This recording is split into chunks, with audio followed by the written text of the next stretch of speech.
Fox Sports. We are the Fourth. We are Florida. Yami Dietrich, right center field. That ball's hit well to the wall. Bounces off the wall. Dietrich headed for second, and he's got himself a double. Aviles, there's the bunt, and Torres goes to first to get the out. An enormous at bat for Miguel Rojas. Rojas, deep, right field, flashes back, got it, tagging Dietrich. He will score, ball game, and the ride continues for the Fish.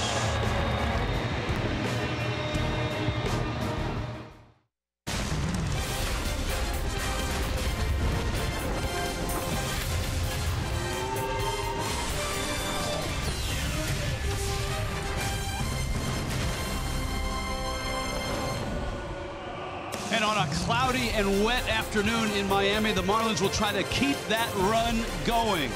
They look for a sweep of the Friars, Padres, and Marlins. This is game 3 of a weekend series. Lots of homers on Friday. You saw the finish in extras last night. Billy's got his hula skirt on. It's bark at the park.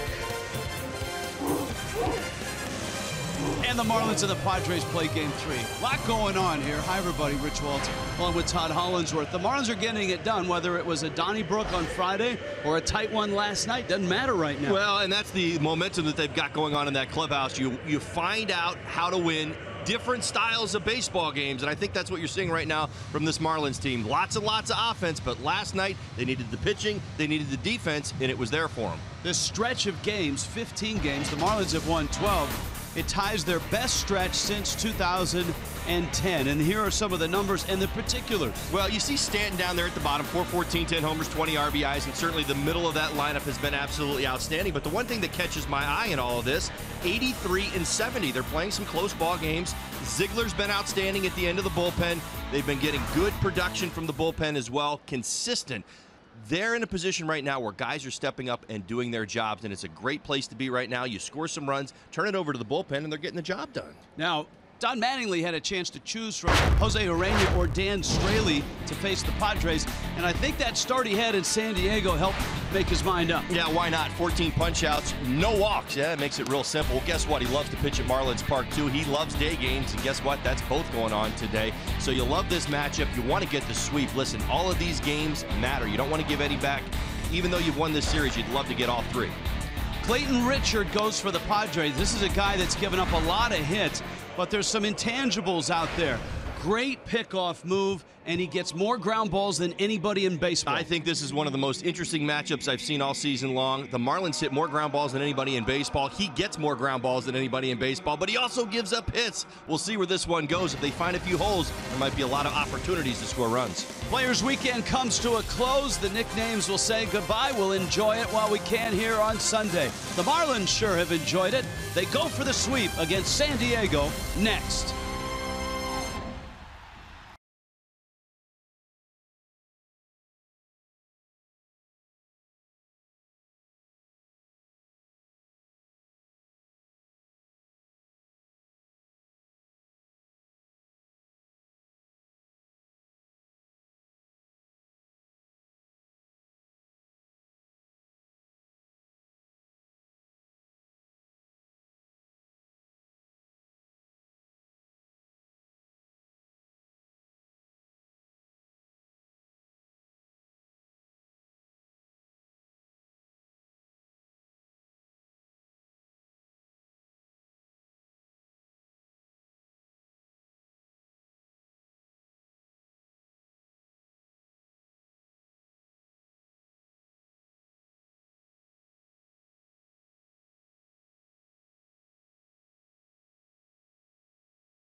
Start things in center field with Craig Minervini and Preston Wilson. Guys? Well, thank you very much, Rich, and good afternoon again, everybody. Baseball is a game of nicknames. P-Rock here. It's nobody calls anybody by their real name or their regular name, and so this is a fun weekend to enjoy it. When you play 162 games, you got to try to find a way to be lazy, and that's your short names. And P-Rock was one of the names that they gave me. It was P-Dub, P-Willie. Some people just called me Willie, but this was definitely one of the ones I heard the most. P-Rock, and what about the Marlins nicknames? Why are they the nicknames on the back of their jerseys this weekend? This spring training, the teammates were giving me a hard time about kind of never being around. I didn't pitch in games till real late. I pitched a lot on the backfield, and they were like, he's this mystical creature. We don't know if he really exists or not. So it just kind of came from that.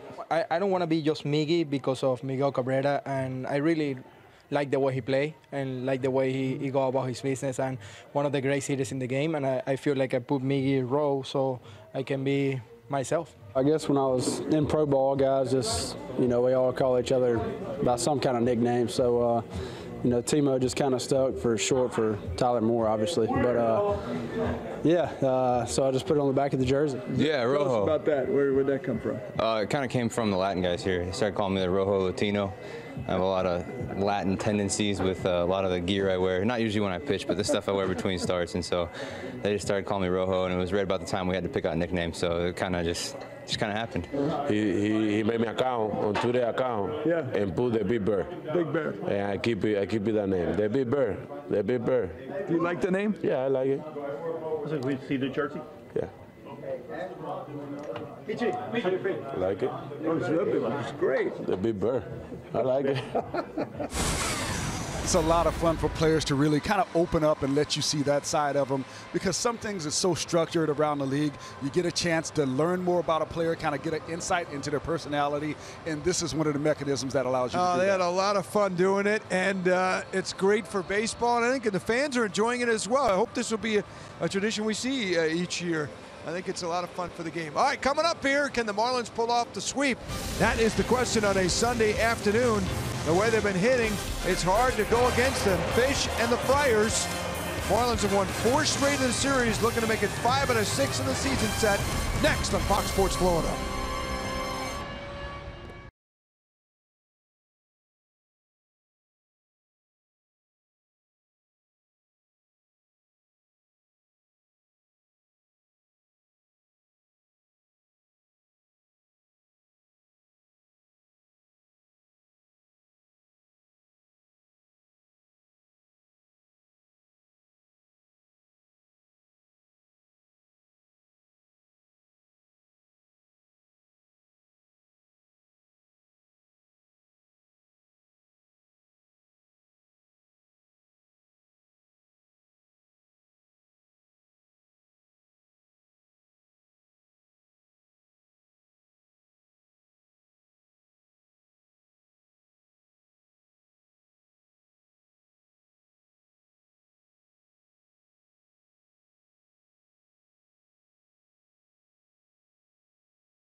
To go on a Sunday, the Padres and the Marlins. Fish going for a sweep, trying to keep this great ride rolling.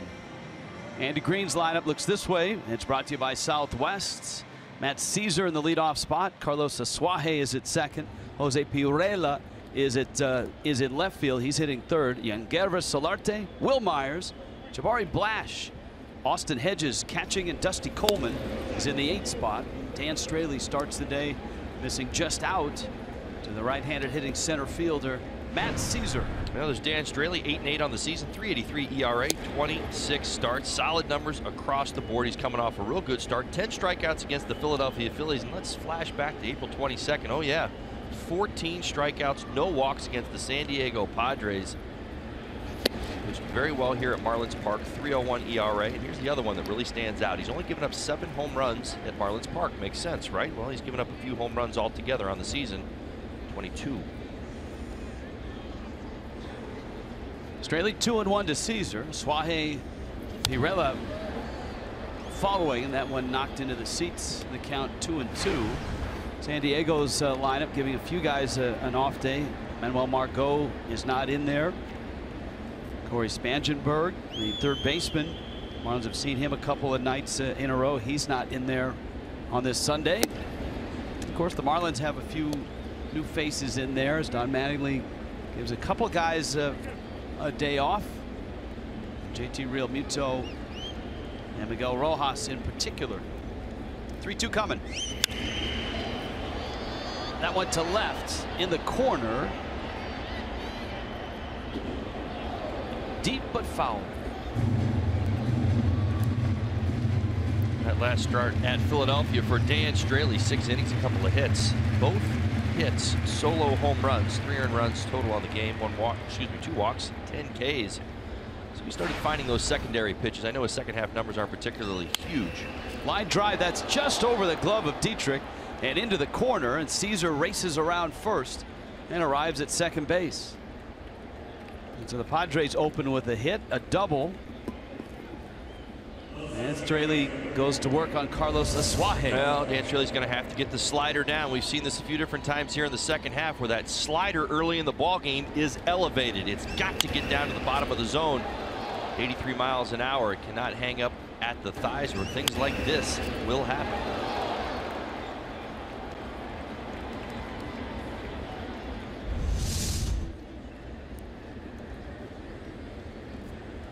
So Caesar's in scoring position. Suaje, the young second baseman, getting a chance to play in the big leagues here. Nova Southeastern University, and grew up in Fort Lauderdale and in Weston. Big first game, double and a home run in game 1 of the series. St. Thomas Aquinas.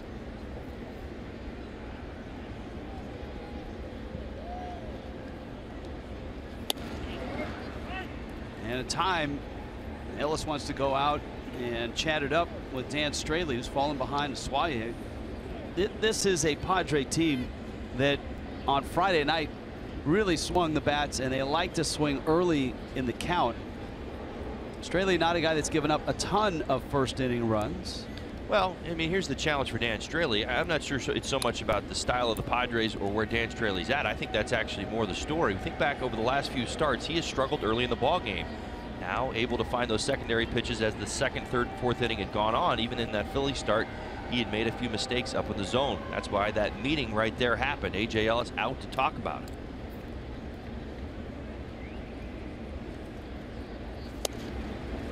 That's a strike. Ben May calling balls and strikes. Carlos Torres down at first. David Demuth at second. Paul Nauert, the umpire, at third base. Straley now with a 2-1 count. Suaje yesterday was 0 for 5. Not a lot of hits in yesterday's ball game. 11 innings and just 13 hits. And the Marlins won the ball game 2-1. Padres 6 hits, 1 extra base hit, a double, Sanchez double. Marlins 7 hits, 2 extra base hits. Did have the Ozuna home run. Just missed.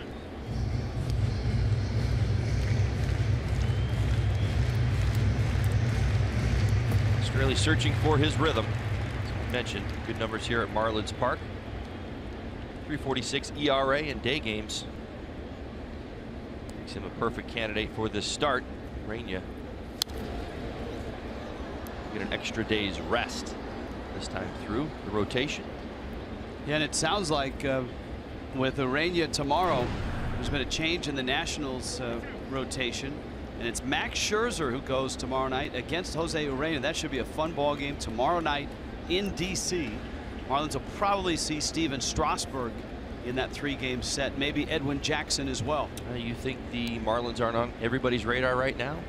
We'll see how that goes. Nats playing a doubleheader today. That one into the seats. You're right about the Nationals playing a doubleheader. In fact, they play an afternoon game and then a late night game, an 8 o'clock game. That's the Sunday night game tonight. Anticipate your players being probably somewhat fatigued tomorrow night. Tell you what, the best way to get over fatigue, Scherzer. That's how they're thinking. It's the 3rd Sunday in a row. The Nationals played a doubleheader. Oh, excuse me, in 5 Sundays. It's still a lot of ball games. Sure is. Caesar at second. Straley's breaking ball, got him with the slider. Suaje takes a called strike 3. He gave up on it. In part because this starts outside the strike zone and works its way back. So you see right there, watch his eyes. Okay, so he's done. The swing is over with. He's given up on the pitch. It's still moving, making its way back to the outer third. See how much of the corner it grabs. Just enough. Nice pitch by Dan Straley. For some of us, this is the first time we've seen some of these Padre players. The roster's changed a bit since the Marlins early in the season were in San Diego. And this guy has been impressive. Jose Pirela, Aguila Negra, his nickname. He's got 4 hits, a double, drove in a run in this series so far.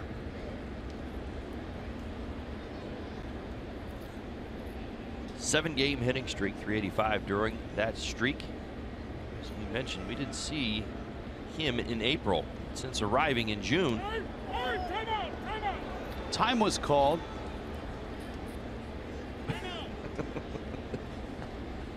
Attaboy, D.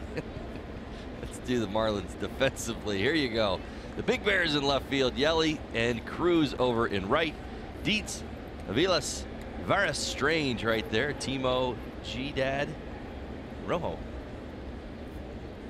Yeah, A.J. Ellis, Dad, I apologize. going by Dad. That's right. The pitch is in. And it's 1-1. Now, part of the storyline here, Dan Straley has had for a season and a half, well, a season and 2/3, he's had a lot of success compared to where he was in 2015. He was with the Astros, and most of the year he was in the minor leagues. The Astros at the end of near the end of spring training in 2016 traded him to the Padres for Eric Kratz, a catcher. But the Padres didn't protect him, and the Reds claimed him off waivers. And of course, Straley had rebuilt his delivery, strengthened his shoulder with the driveline folks between that 15 and 16 season, and he had a bust out year with the Reds. A swing and a miss there from Pirela. So what could have been for the Padres had they protected him, held on, he could have had that breakout year in San Diego last year. I doubt he even has a Padres jersey. He wasn't there very long. That's what I mean. That's what I'm getting at. About 3 or 4 days, I think. 2-2. In the air to left, Ozuna lines it up. And Marcel makes the catch. So 2 outs here in the first, and Yangervis Solarte is coming up. Rockies and Atlanta, will keep an eye on that one. Milwaukee with a win yesterday over the Dodgers. And they're back in Los Angeles for an afternoon game as well. Those are teams that the Marlins are focused on. Aside from themselves in the wild card, Fish have been really good at not worrying about whoever else is out there, be it the Cardinals or the Brewers or the Rockies or the Diamondbacks. Just trying to win games, and so far they've been doing it. A good meeting from A.J. Ellis a couple of hitters ago. Suaje was behind in the count, so going out to talk to him. Dan Straley has been locked back in again. Slider's working, got a big out right there. Pirela. Matt Caesar, a double, opened the inning. He's still at second. Solarte puts that in the air, right center field. Stanton is there, makes the catch. This ball game is underway. D. Gordon dancing. Marlins are hot. Gordon, Stanton, Yelich coming up.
Jose Pirela going headlong into the wall on the first pitch. D. Gordon lofted one in foul territory.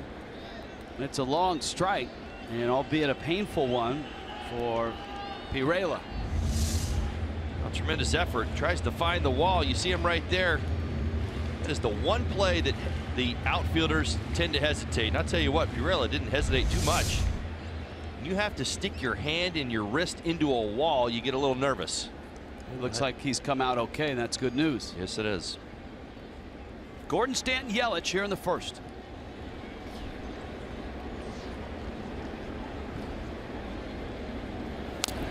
Clayton Richard out in front, 0-2. Miami's lineup with Gordon on top, Stanton right behind him, Yelich in the 3 spot, Marcell Ozuna, Tyler Moore, Derek Dietrich, A.J. Ellis, Mike Aviles. Dan Straley hits 9th. It's brought to you by Southwest.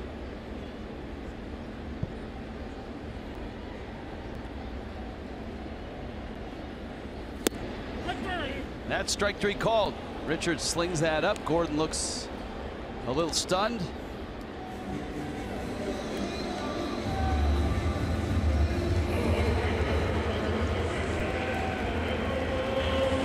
All right, let's take a look at Clayton Richard's numbers on the season. 6-12 record, 4.89 ERA, 160 innings, 197 hits. Stands out, no doubt. You see the 21 home runs, Rich? All to right-handed batters. Very interesting. Splits don't really favor the lefties or the righties too much. It's not overpowering. It does have one of the best sinkers in the game. So Stanton climbs in, 49 homers, driven in 105, homered twice on Friday night. Richard misses away. He gives up a lot of hits, but he makes up for it with a outstanding pickoff move. He's picked off more guys than anybody in baseball this year, and lots of ground ball and lots of double plays. So that's how you survive in the big leagues. with a batting average against of .310. Yeah, well, it's an odd combination, no doubt about it. He's given up 197 hits to the National League. That's most amongst starters. But gives up a lot of ground balls. It's a lot of outs. So let's scout him.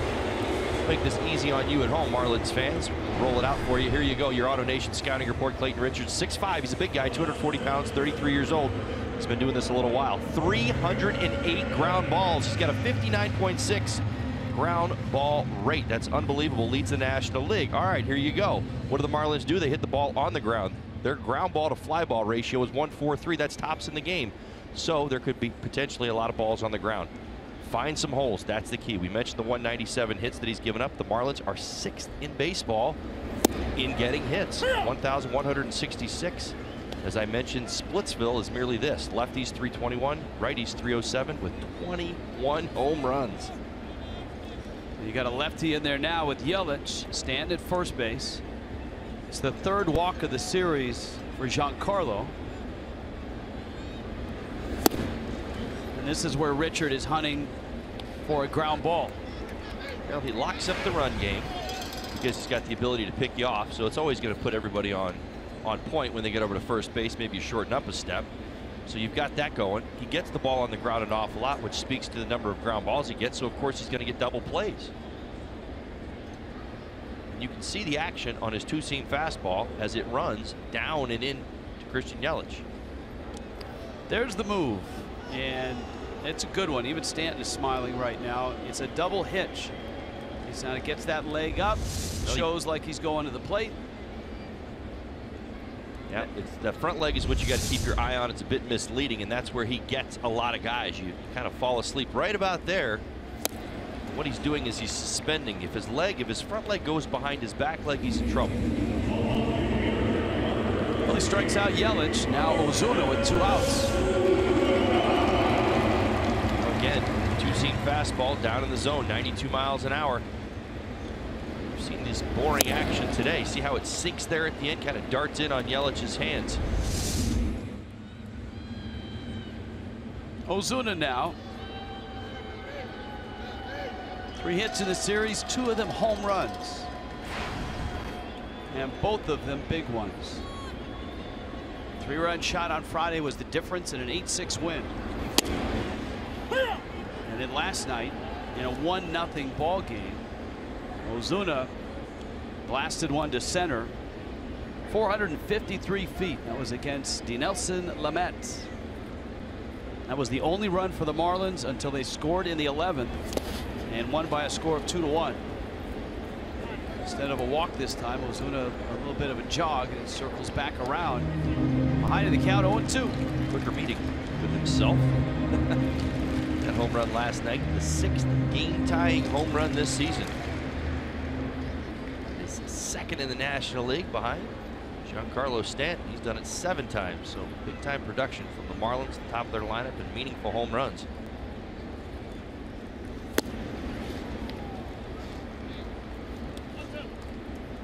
Count 1-2.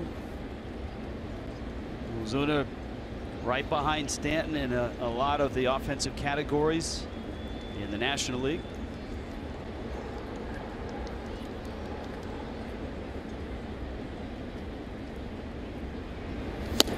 Swing and a miss. Boy, Clayton Richards strikes out 3, leaves Stanton at first. This ball game's underway, scoreless into the 2nd.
back to the mound. Avoided trouble after the leadoff double in the first. He's got Will Myers, Jabari Blash, and Austin Hedges. Myers goes after the first pitch. Padres as a team like to do a lot of that. And D. Gordon calls off Tyler Moore, makes the catch. One pitch and an out. You can celebrate halfway to St. Patrick's on Sunday, September 17th by running through and around Marlins Park in the second annual Miami Marlins 5K. After the race, enjoy an afternoon of Marlins baseball. Marlins and Brewers at 1:10. Go to marlins.com/special events. Get in the race, get in the ball game. Jabari Blash gets into the at-bat. Counts 0-1.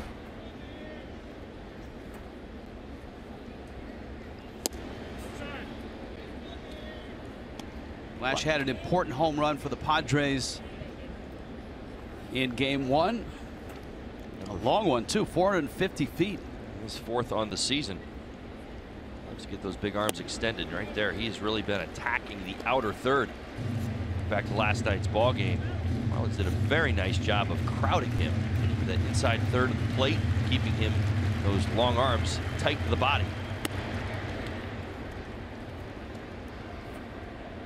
On Tuesday, Dan Straley got his first win since the All-Star break.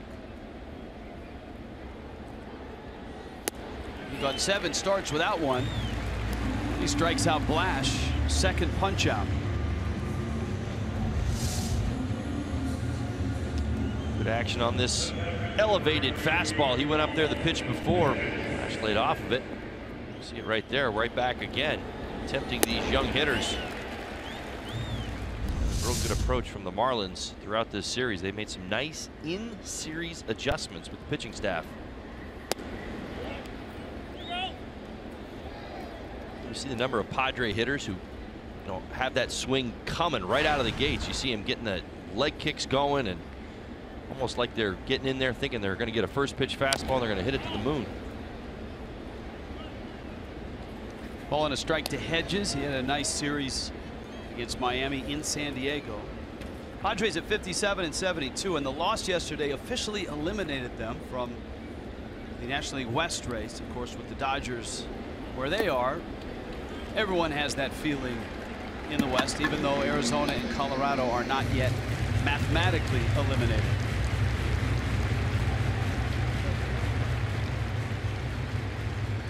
And that Dodgers ball club,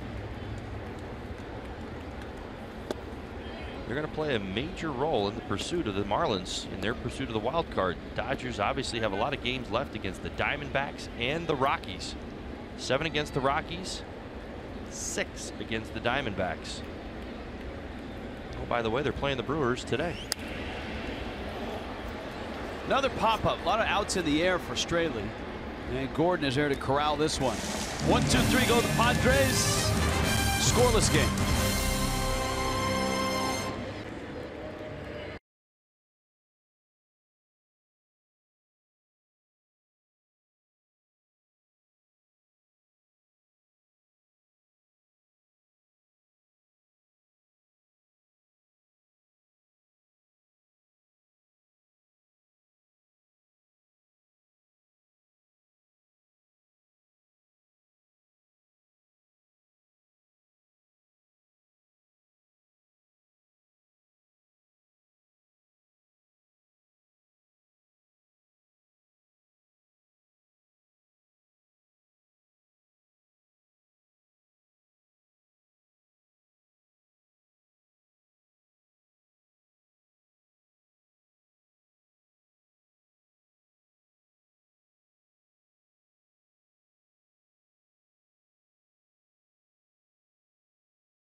Marlins baseball on Fox Sports Florida is brought to you by the all-new Jeep Compass, by the Florida Department of Transportation. Drive sober or get pulled over.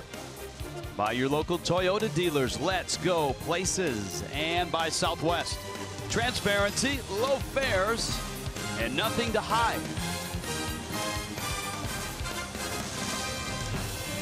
Both pitchers look sharp in this one. Dan Straley and Clayton Richard. Richard worked around a one-out walk in the first. Straley worked around a leadoff double. Clayton Richard out of Lafayette, Indiana.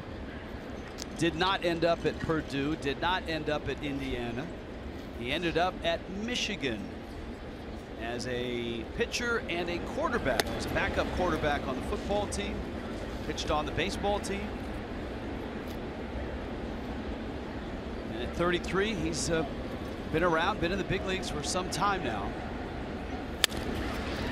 Tyler Moore grounded to short. That's the first ground ball out of what probably will be many from Richard. It's Bark at the Park Day, and that is one of the biggest dogs we've seen. Let's see, 1, 2, 3, takes up 3 seats. Better keep Jessica Blaylock's dogs away from that one.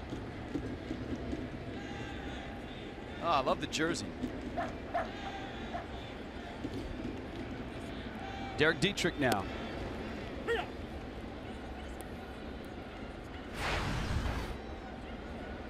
Dietrich 2 for 5, and of course last night a big double in the 11th. Got the rally started. And all it took from there, a Mike Avila sacrifice bunt. And Miguel Rojas with a deep sacrifice fly to right center. Dietrich came racing home with a winning run. Breaking ball for a strike from Richard. The dogs, of course, at Bark in the Park here at Marlins Park, occupy the upper deck down the first base line.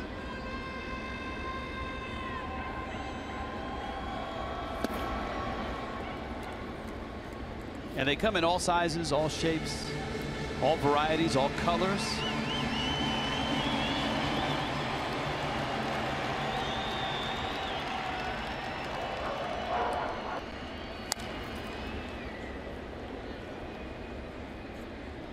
Two balls, 2 strikes.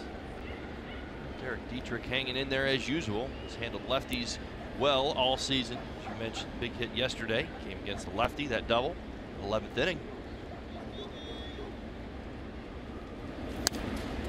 Dietrich shoots that one foul.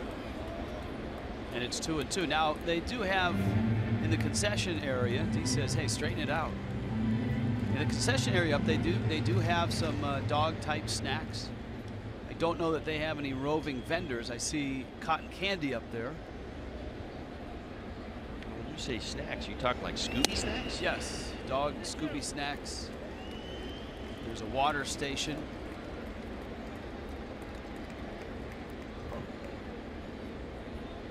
There you go. There's the cotton candy. Dietrich lines it, and it's caught in right field by Jabari Blash. Another good swing by Derek Dietrich. Certainly. Good break by Blash. I'll tell you what, Big Daddy got a great read on that. Just before it hit the ground. A.J. Ellis gets to start behind the plate. Ellis on Thursday in that wild comeback in Philadelphia, homered. So a start here on Sunday. And Marlins, of course, are headed to Washington, D.C. after the game.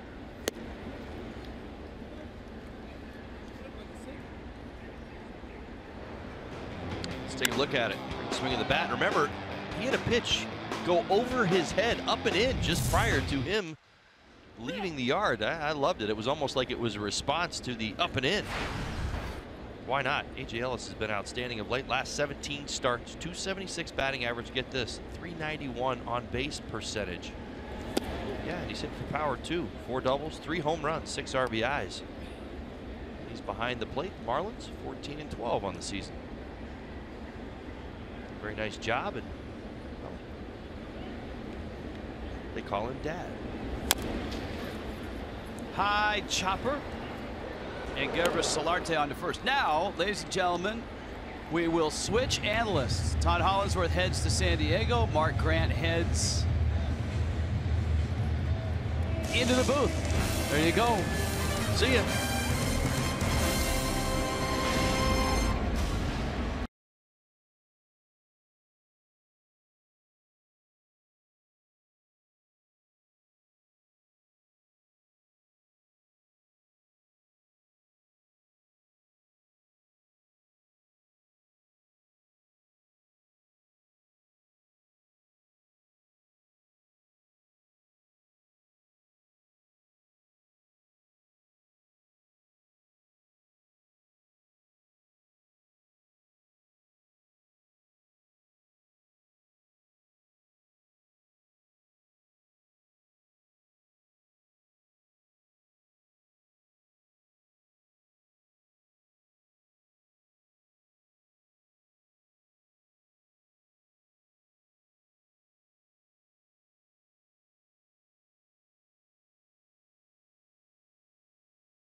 Top of the third scoreless. Mark Grant, critically acclaimed analyst for the San Diego Padres on Fox Sports San Diego, joins us now. Hi, South Florida. And it's hard. And look, we want to talk baseball, but it's hard to when you've got all the dogs and stuff here. I'm a big canine guy. I love dogs. I love animals. And to see the friendly canines out there today enjoying a big league ball game. That's right. Right? Yeah. And a PSA, right? As humans, we should stay hydrated. Keep your pets hydrated as well. Make sure they get plenty of water. That's why he's the best. That's why you're critically acclaimed. Not only by the baseball fans, but the SPCA. And look at the big smile on Don Orsillo's face. He's so glad I'm gone. Look at it. He's smiling ear to ear. How you been, Rich? I've been good. Dan Straley throws a strike to Dusty Coleman. Yep, Miami's hot, and you've seen it firsthand here for the first two ball games. I really like your team, especially the outfield. When you have Ozuna, Yelich, Stanton, I mean, my goodness. I counted it up the other day, and it just amazes me. The other day in the lineup, 1 through 5, collectively 111 home runs. Yeah. I mean, there's no breathing room for the opposing pitcher. And in a week and a half, they'll get 21 home runs back in Justin Bour. And that was my next point. Prado's out, right? Riddle's out. Bour is out. This is Aviles, and he can't get it. Coleman's going to get an infield hit here on a roller toward short, and that brings Richard to the plate in a probable bunt situation. Clayton Richard. You know why I throw this disclaimer out there, Marlin faithful. Clayton Richard, University of Michigan. He's wearing the maize and blue today. Right. And I think that bodes well for the southpaw for the Padres. He just needs little Wolverine stickers on his batting helmet. He held the clipboard behind Chad Henne all those years up at the big house in Ann Arbor. Great athlete, works really, really hard, and a great kid. And a guy that's had to come back from a variety of injuries and surgeries, some very serious. He had that thoracic outlet surgery. There's a bunt, and it's picked up by Moore. Gordon covering. The Padres execute, pushing Coleman to second, and now it's back to the top of the order, Matt Caesar.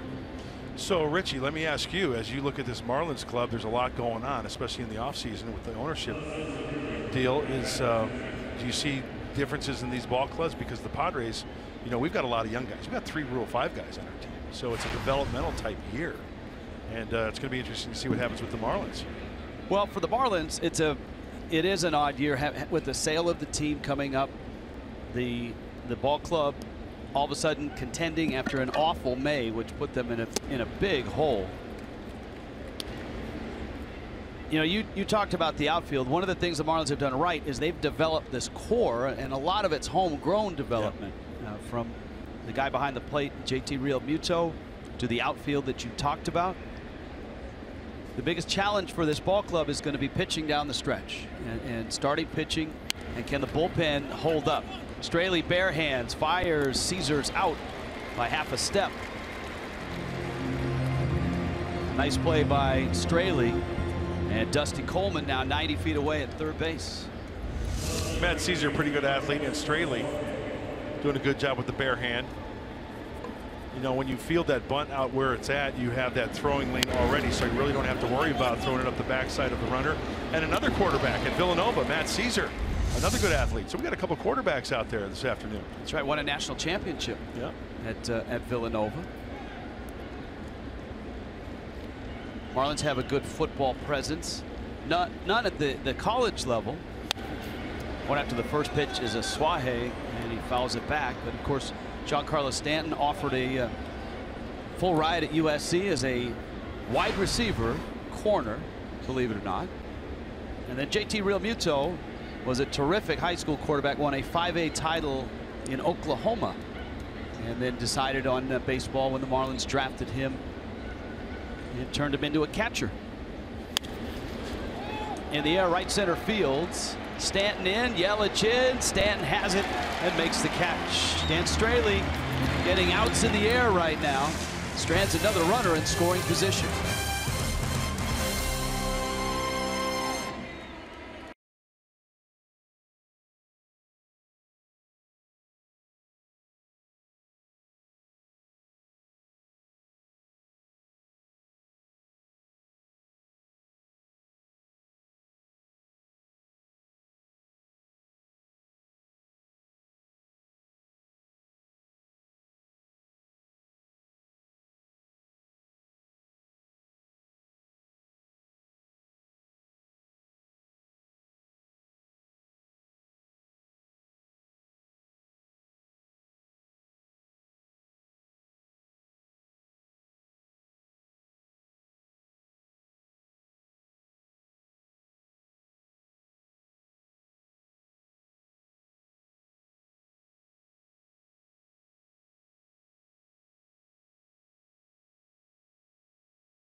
Of the Miami Marlins. They may not be reproduced or retransmitted in any form, and the accounts and the descriptions of this game may not be disseminated without the express written consent of the Miami Marlins. Rich Waltz along with the Padres' Mark Grant. I lost my job reading the disclaimer because of that. I mean, isn't that the best disclaimer you've heard? It's great. Great. Gravitas. Great pipes. That's my job in our booth. Really? And I don't even need. Can you do it recited by heart? No. You can't? No, that's why we recorded Terry. This copyrighted telecast is presented by the authority of the Florida Marlins. Miami Marlins, and may not be reproduced or retransmitted in any form. The accounts and descriptions of this game may not be disseminated, but the express written consent of the Miami Marlins. Richard is there just in time, and Aviles is out. That's really good. No, my read did not. It lacked passion. It lacked the and we got Terry, who's a talented cameraman. There he is. Terry, nice job. Nice work. I think he's actually working on your show. Oh, he's on the visiting show. He's on your show. Okay. So there you go. If you need him, he is available. Great pipes. You're going to see a lot of ground balls from Clayton Richard. Yeah, well, that's to me the interesting thing is here's a guy that's giving up a ton of hits, 310 batting average against, but has more pickoffs than anybody, Yes. more ground balls than anybody, and leads the National League in double plays. I think there's a couple factors. One is, you know, once the ball leaves your hand as a pitcher, you have no control of where it goes. He's going to give up a lot of hits, more hits than innings pitched. And, you know, I'm not a big sabermetrics guy, but there's a couple that I do believe in. Exit velocity, even on grounders, right? The exit velocity on grounders for Clayton Richard, it's really low, so they don't square it up a lot. But yet, the balls find holes here and there, and that's where, if Clayton Richard, I think, had some better defense behind him, it'd be a different story. Well, it's a young team, obviously. Right, right. That's one of the things Miami does quite well. They are even without the 3 starting infielders, Miami's defense has been in top 2, top 3. In terms of fielding percentage, I know that's just one of the metrics and it's down the list, but that's the easiest one to find. Right, and I think you'd agree with me, Rich, when I say that, you know, fielding percentage can kind of be a weird stat, because how many balls can a team get to defensively, right? Do they have good range? I think that comes into play as well. You know, every time we swap analysts, the innings fly by. It's usually one, 2, 3. I wanted to ask you about Carlos Asuaje, your second baseman, because a lot of local fans here just so pleased to see him in the big leagues and having success. A guy that went to St. Thomas Aquinas High School, yep, and then Nova Southeastern. Andy Green really likes him. He's doing a great job around the bag on the double play. He's putting together good at-bats, and to put it in a nutshell for Carlos, he had an at-bat in St. Louis the other day. It was 13-pitch at-bat. He eventually struck out, but that helped the club, the hitters. It helped the pitcher get his pitch count up, and it really helped down the line because the pitch count got up, and eventually that pitcher was out of the game earlier than later. So, you know, decent range at second base, has a plan and sticks with it. That's the one thing that sticks out. Alan Zinter, our hitting coach for the Padres, mentioned that. Gordon lays down a bunt. Richard fields, and D's got a hit. And that'll get Stanton to the plate on a bunt single by D. Gordon. That was one of my keys to the game. No O for D. No offense for D. Gordon. Because when he gets on base, he creates havoc. He's got that speed. And we all know as baseball fans, speed is something you bring to the ballpark each and every day. Speed never slumps. What other cliche can I throw out there, Rich? I have the cliche dictionary in the back with all the media guides. I'll get it out for you. But you know what? Even though he's a Miami Marlin, this kid's fun to watch. Giancarlo Stanton. Stan climbs in. He was walked in his first at bat. And of course, Richard's got the great pickoff move, yes, and you've got Gordon. And this is the unique dynamic for a slugger like Stanton is when he's 2 in the order, he's got one of the premier base stealers at first base. And I think that works. You know, a lot of people might think, okay, you steal the base and you open up first base, you can pitch around Stanton. I think this way. With the speed at first base, it probably will buy Stanton a fastball more times than not. You know, if you throw a breaking ball, there's a chance that D. Gordon, you know, you get that extra half step or full step because he's so darn quick. And then you see the major league leaders, Billy Hamilton and D. Gordon, top of the list. Got to be careful of a pickoff here. Stan lines it right field line, and it's fair, and it's into the corner. Off to the races goes Gordon. Picked up by Blash. Here comes D. Here comes the throw. He's in there with a dive. Stanton arrives at third, and Miami has the lead. San Diego did everything right on that ball until the throw skipped by Hedges. This just goes to show you that Giancarlo Stanton is from foul pole to foul pole, extra bases, does serious damage. Look at how short and sweet that stroke is. Not trying to pull that ball, flirting with the right field line, and then Rich, as you said, you got D. Gordon on, and the Padres did everything right. They hit the cutoff man. Freddie Gonzalez sends him home. The short hop, tough handle right there for Austin Hedges. Boy, he's unbelievable. He's a comic book superhero. That's the way I look at Giancarlo Stanton. Ball in the dirt, Stanton will score. And Miami's got 2 here in the third. A very wild pitch from Clayton Richard.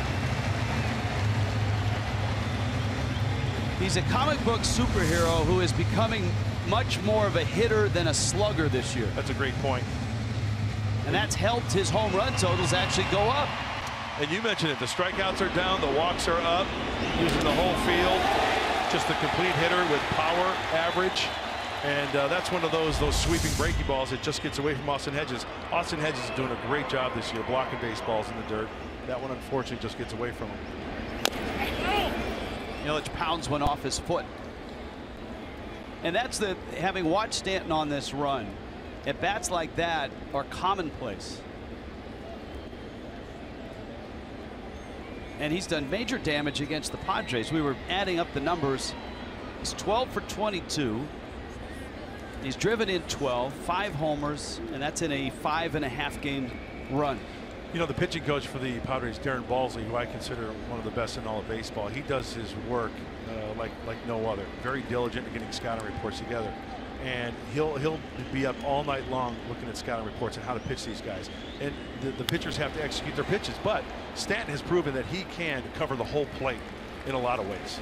Why does the time go so fast? Rich, it's been a slice of heaven. Like every year we get like 7 minutes together. Yeah. See you, buddy. That's it. Hey, I'll see you next year. I'll see you next year. Bye, South Florida. Love you.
Love the enthusiasm. And we've returned Mark Grant to the Padres booth. Todd Hollinsworth is back here. What did you learn over in San Diego? Well, first of all, I hope I was missed, if only for a minute. Probably not too much, right? He scored a couple of runs. I get it. I learned a little bit about the Padres. Hopefully I enlightened the Padres fan about this great journey that the Marlins have been on. Really, that's kind of what a lot of our conversation was, and even the dynamic of D. Gordon and Stanton kind of working together there at the top of the lineup. We got a first-hand look at that, right? Liner to right. Stanton is there. Pirela is out number 1. Van Straley's almost exclusively getting outs in the air right now. That's okay. It's the kind of contact that you care about. Most of it has not been that hard off of the bat. So after that leadoff double to Caesar, he has really settled in. Straley has stranded a couple runners in scoring position. Yangervis, Solarte, and Will Myers now here in the 4th. 2-0 Miami. A Stanton triple and a wild pitch. And the at-bat by Stanton, just a terrific example of what we've been talking about for 2 months now, in that he's more hitter than slugger right now. Well said. I couldn't agree with you more. You think, what's the game plan against somebody who's got a great 2-seam fastball? Well, here's the 2-seam fastball. The way you elevate it is by taking it the other way. You got to keep your hands inside that baseball. What's he do? He lines it the other way. Listen, the home runs are a byproduct of his approach, and that is what's been so much fun on this journey. He has been rewarded with all of this home run conversation and everything else that's coming along with it. And as we wait for 50 to happen, and we know it will happen soon. But the point is, he's become an incredible hitter. And I think that's what he's most proud of. Without question. He's always said he has a goal to hit 300, to at some point be known as a great hitter. And he's always been known for the awesome power, but this year, well, I personally think that's actually what's getting lost in all of this. All these home runs that he's been hitting is that everybody's getting caught up in the home runs that he's hitting, and they're forgetting. Much like he did the other night when he had a couple of home runs, he had a huge double in the ball game, which was a great at bat under those circumstances. Who didn't feel like Stan was you knew he was going to come through against Travis Wood in that situation. And right now, line to line, at bat to at bat, he is executing a game plan, and it's so much fun to watch him work right now. Did you get any dog talk in? Because Mud's big on the dogs. No, we didn't, because you know I'm not. We are not dog owners. We're not pet owners either. Not that I don't love dogs, but I love everybody else's dogs. I just don't love my dogs because I don't have dogs. Dogs are the best. They are. And Bark at the Park, I love when they put on a Marlins jersey, or a Dachshund has one of those ice cream batting helmets on. One foul backing out of play.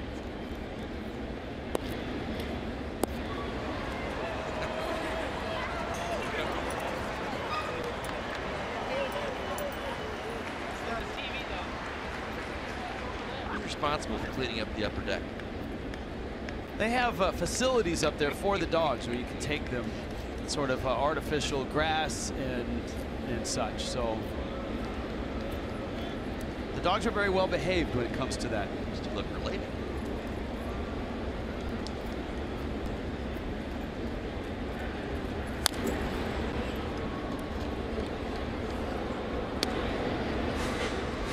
Most baseball fans on their refrigerator have a magnetic schedule. They flip a schedule out and paste it up so they can follow the team and follow the promotions. You got to know that there are some dogs that their owners remind them, hey, Bark at the Park's coming up. 2 of them this year. This is the second of the 2. Join us for the next free T-shirt Friday on September 1st. See your Marlins take on the Phillies, and the first 7,000 fans are going to receive a free Marlins T-shirt courtesy of Citrix. Tickets at marlins.com/tickets. Well, Myers up. Solarte has walked. He's at first. Myers takes outside.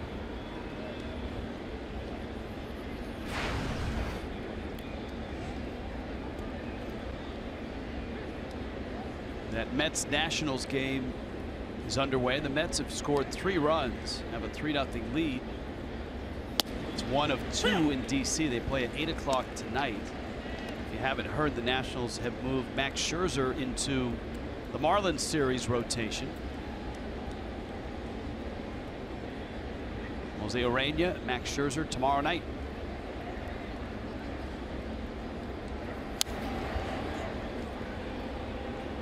In all probability, the Marlins will see Steven Strasburg as well. Now Mattingly has Urena slotted tomorrow. And I think that rest of the series for the Fish is still a work in progress. Marlins Live 6:30. Nelly's back. Greg Minervini, Jeff Nelson.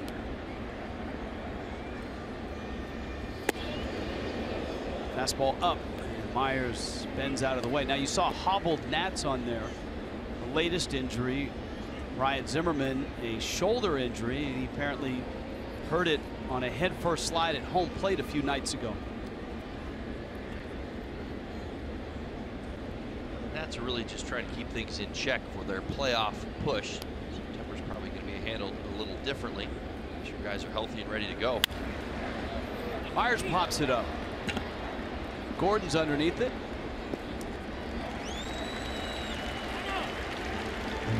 Two outs, and here comes Jabari Blash.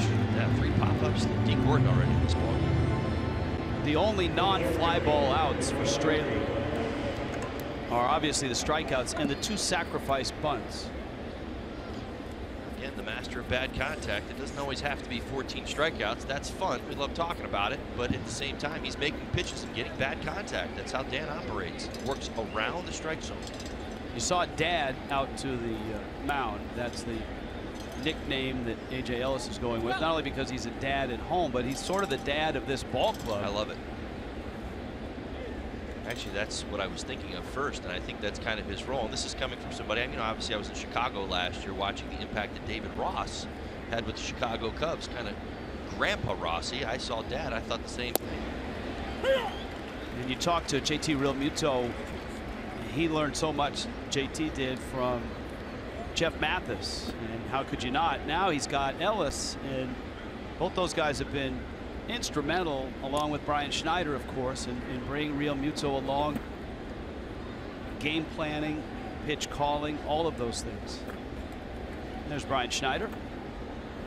Knowledge that both of them possess, I mean, it's irreplaceable. I mean, you couldn't put a price on it. JT Realmuto to be able to trust those guys with every little question, all the intricacies that go on, and being a two-way player. And AJ has had a very, very nice career. Certainly has embraced his role here. Another pop-up, but D's got to go a long way. Moore is back there. Gordon is going to fall, and Gordon a throw to first. Ellis is there, and they tag him out. A.J. Ellis trailing the play, and the Marlins get the out at first. Absolutely awesome. Way to go, A.J. Ellis. Believe it.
The shift, 3 infielders on the left side. Now you see the 3 infielders on the left side. D's got a long way to go. Tyler Moore starts to backpedal. He believes D. Gordon's got this. Well, D had given up on it because he knows he's not going to catch it. But here's the thing. A.J. Ellis, are you kidding me? Trailing the play, trailing the read.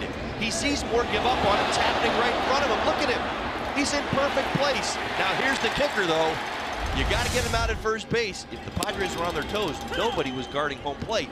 But let's not worry about that because you got the 3rd out. Yeah, you saw Dan Straley in that shot. Derek Dietrich was at 3rd base when Solarte got there. You would have had a foot race. Ozuna smacks one out to short. And Coleman throws him out. You see the pop-up. Obviously, you know where this ball is going to go. This was the play last inning. Nobody at home, so you've got your trail runner, your lead runner. Nobody's at home plate, so Dietrich would have been running stride for stride. If AJ would have turned and had to throw a rocket at home, it would have been an interesting play. Now, Don Mattingly said, all right, let's get together here. That was the discussion on the pop-up, and I'm sure there was a discussion with Straley as to, hey, someone's got to cover home in that case. Right. It all worked out. You're right. Now, Dan Straley or Ellis, between the two of them, somebody's going to have obviously the responsibility of getting there. But it was pretty impressive to see AJ Ellis trailing that play out of the box from his stance, back out from behind home plate. Man, oh man, you just don't see that. Clayton Richard misses outside with a fastball, and it's 3-0 to Tyler Moore. And do you realize that AJ Ellis was actually anticipating that ball hitting the ground? That is why that play was made, because why else would he be trailing the batter runner right there? Unless he thought that there was a chance that ball might hit the ground, and in fact it did. What a huge out.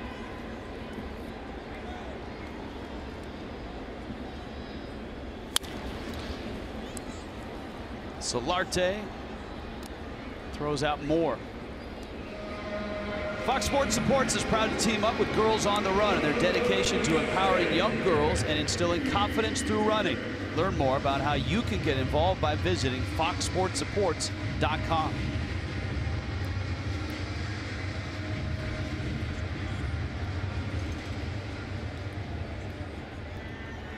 Clayton Richard has been really good, save the bunt single by Gordon, the triple by Stanton, and the wild pitch to score Stanton.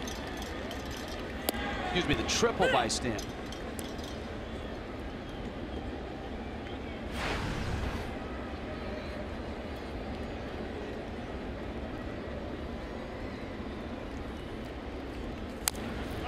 Real nice at bat his first time up, lined out to right.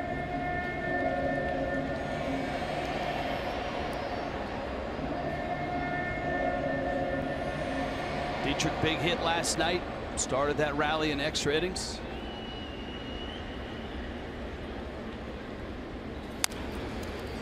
The roller up the line. The clarification on the Stanton hit is double. I had triple. And they're saying he took third on the throw, the ball in the corner. Well, it was big. I was thinking about how that all went together. Obviously, the combination with D. Gordon bunting on a ground ball pitcher, getting the base hit on the bunt. Very nice bunt by D. Obviously, huge hit by Stanton. The wild pitch as well. Richard with that two-seamer down and in, strikes out Dietrich. 1, 2, 3 go the fish. Right now on Bark at the Park, it's 2-0 Miami.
park. A tradition to join Craig Minervini. Craig? You know, it's a great time for everybody to bring their dogs, but also to tell their stories of rescuing dogs or from the Humane Society, whether it's Miami-Dade or here in Broward County where these dogs are from. You guys have been here a few. Tell us about your dogs. These two are from the Humane Society of Broward County. This is Lucy. She's about 6 years old and a Pomeranian. Siva is a Chihuahua, and she was actually abandoned on Alligator Alley and then was adopted by us. Look at this Lucy, though, with this face. Oh, I know. She's just precious, and she knows it, too. Yeah, she's having a good time in her Marlins uniform. And now you guys, friends, decided to come for the first time. And tell us about your dogs. This is Abigail. She's going to be 2 in November, and also Bree. She'll be also 2. You got them where? From the Broward County Humane Society. They're both from rural Mississippi, and they were sent down to Broward because of an overflow situation. Great dog. And well behaved. Look at them enjoying the ballpark. They could take up 1 seat, so that's only 1 ticket. No, I think you do have to buy 2. And then this here is a good closer. I should say number 2 man in the lineup. Tell us your name and your dog's name. Hi, I'm Matt. This is Stanton. Stanton. Yeah, he got the name after going crazy after he hit a bomb in Coors last year. So it stuck, and I don't think it's a coincidence that he's hitting 50 this year. Probably 60. So you got the dog, and then you're watching a Marlins game? Oh, yeah. Yeah, I grew up here. I live in Los Angeles now, but still watch the Marlins back in L.A. And, yeah, we watch the games together all the time. You hadn't named the dog yet. I'm assuming you just brought him home? Correct. Yeah, it was about a week without a name. I just couldn't get one to stick, and then eventually, I mean, he went nuts after he hit that bomb. So did I. But all right, Stanton, nice job, and you're having a great season too. Good luck. All right, good stuff there, guys. Bark at the park. It's always a hit in more ways than one. It's a great lineup there. I love the uniforms and the fact that he brought his dog from Los Angeles, and Stanton is his name. Dusty Coleman takes up. It's 3-1. Story to go along with it.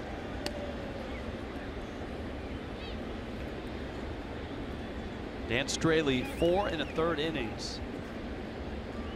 2-0 lead. Remember, Straley beat the Padres and struck out 14. A career high in San Diego.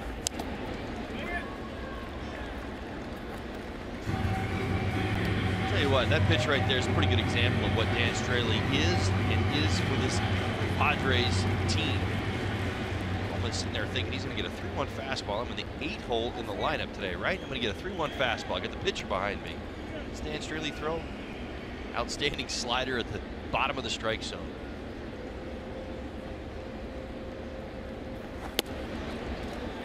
That one just missed. Straley thought it was a strike. And Coleman walks. Let's take a look at the tracks. Wow, that's close. Geico presents this day in Marlins history. Back-to-back to open a game at Turner Field. Cameron Maybin and Logan Morrison did it in 2010. The first time the Marlins did back-to-back homers to start a game. Oh, hi, Stan.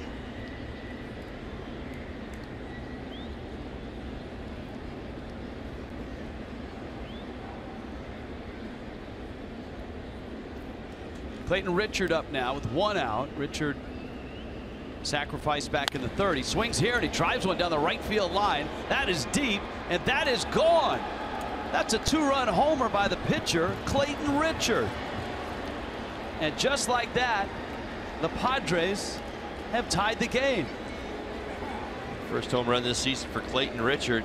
Ooh, this is kind of gave the fake bunt sign at first. 2nd career home run. Listen, Clayton Richard's a really good athlete. We documented that. That's pretty much proof.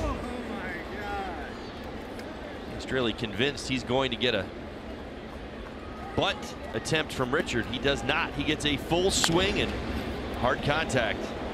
This game's now tied. Mark Grant, when he was here, championing Clayton Richard and his hitting abilities. Michigan guy, maize and blue, all of those things adding up. Get in there! Little roller, Straley over. Moore gets there just in front of Caesar. Well, that was a surprise. Richard, you could see him when he got to second base. Big smile, pumping the fist, and only been there one time previous. There was even a little hesitation just before the pitch was thrown. Richard was trying to sell the bunt. Not that Dan Straley didn't think that it was a bunting situation. It clearly was, but it only lasted for about a half a second. He pulls back and gets into a swing and launches the first fastball he sees. Well, that's a disturbing pattern, because the last time the Marlins saw that, it was Max Scherzer who was bunting, pulled back, and then blasted one out to left field. It's the exact same thing, just from the other side of the plate.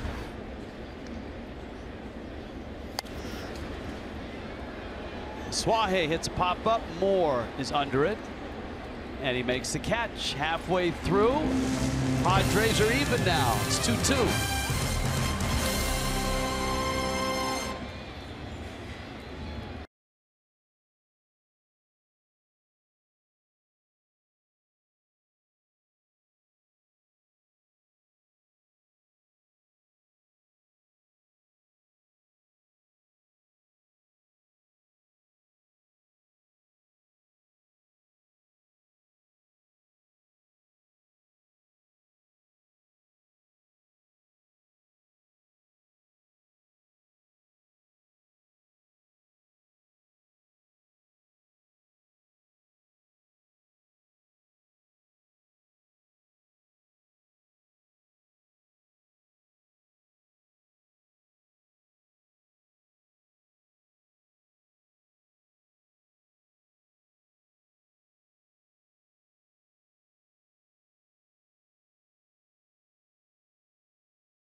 Jeep Compass by Hankook. Chase down your passion, never halfway. How about your South Florida Chevy dealers? Well, I don't think anybody expected Clayton Richard to tie this game, but he just did with a 2-run homer down the right field line. He's back on the mound in the bottom of the 5th.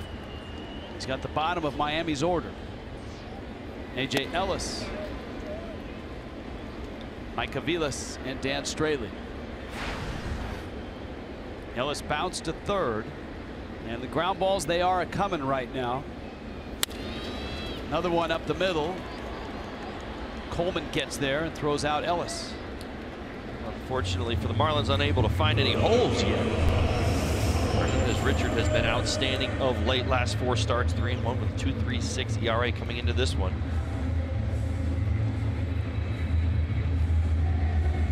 Seven ground ball outs for the guy that gets more ground balls than anybody in baseball.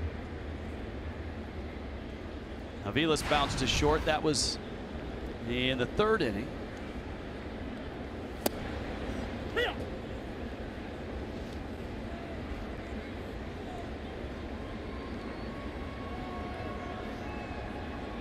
When you add up the numbers, Richard has actually had a nice April. And, or excuse me, a nice August after a tough start all the way back in April. 5 career starts against the Marlins. He's been good. A 1.99 ERA. Liner into center field. Aviles has a hit.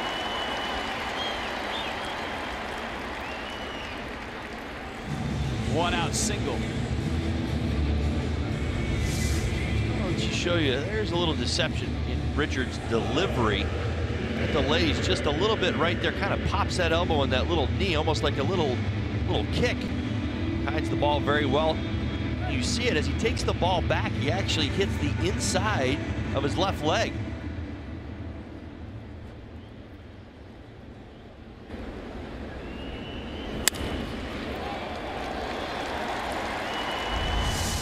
Definitely closes off on his mechanics. That front side stays closed a little bit longer. Certainly helps him get a little more sink on that fastball as he kind of throws around a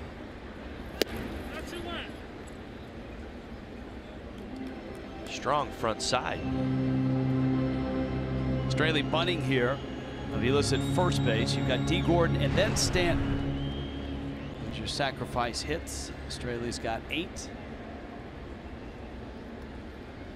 Trying to help himself here in the 5th. There's the pickoff move.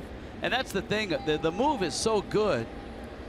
A lot of his pickoffs aren't against base stealers. They're against guys that have no thought of stealing. They just get too far off first. You've got to be really focused because, again, it's deceiving even when you know it's coming over. Quick pitch there. This is part of what he does so well, is this is how he controls the running game. If you shorten up the lead, as we mentioned in the first inning, I mean, you're going to get ground ball outs because you shorten your guy up at first base. At the same time, they're not as aggressive. You can't be at first base because the threat of getting picked off.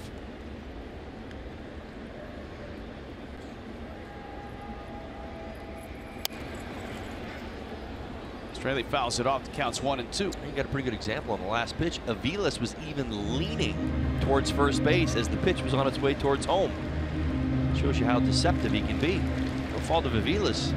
Many runners would do the exact same thing, just because, again, visually what you see when that front leg goes up as it kind of suspends in air, then you think he's going to transfer his weight towards home. He doesn't. He holds right there. Then he decides whether he's going to go or not. And Straley swings and misses.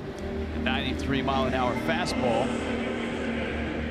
D. Gordon now with Aviles still at first base. Yeah, the August that he's had so far, a 2.36 ERA.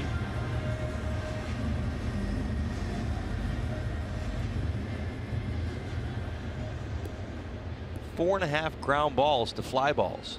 In those 4 starts, 26 ground ball outs, only 6 balls in the air.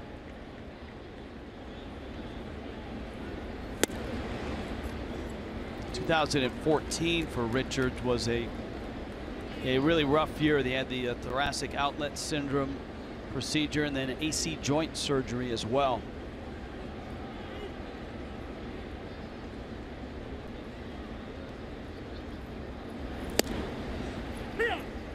Gordon takes a strike and it's 1-1. Solarte is so far in on the grass right now. I've never seen a third baseman this close in a non-sacrifice situation. That's crazy. And maybe it's crazy good. Gordon, whoa, right to him. Fires and gets the out at second. Solarte decided to go to second, almost threw it away. He was right up on Gordon, who almost knocked it by him.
game, Marlins and Padres. See your Marlins battle the Phillies on Saturday, September 2nd. Purchase an all-you-can-eat seat. That's right, $30 to get you a game ticket and enjoy unlimited Nathan's hot dogs, popcorn, peanuts, nachos, and Pepsi soft drinks, Aquafina water as well. Buy your tickets today at marlins.com. Well, this has been a fascinating ball game. We've seen that they play at first with Ellis backing up and getting a big out to end an inning. We just saw Solarte playing about 60 feet from home plate for the Gordon at bat. Maybe even closer than that. We've seen Clayton Richard with a 2-run homer, the starting pitcher for the Padres, to tie it. That was after a Giancarlo Stanton fueled 2-run rally for Miami in the 3rd. Solarte is a brave man. He fielded that ground ball off the bat of Gordon. 90 miles an hour off the bat. What was he, about 45 feet? An outstanding pick. A little curious as his choice to throw into second base. Regardless, the Padres got the out. Definitely we're not going to allow D. Gordon to bunt.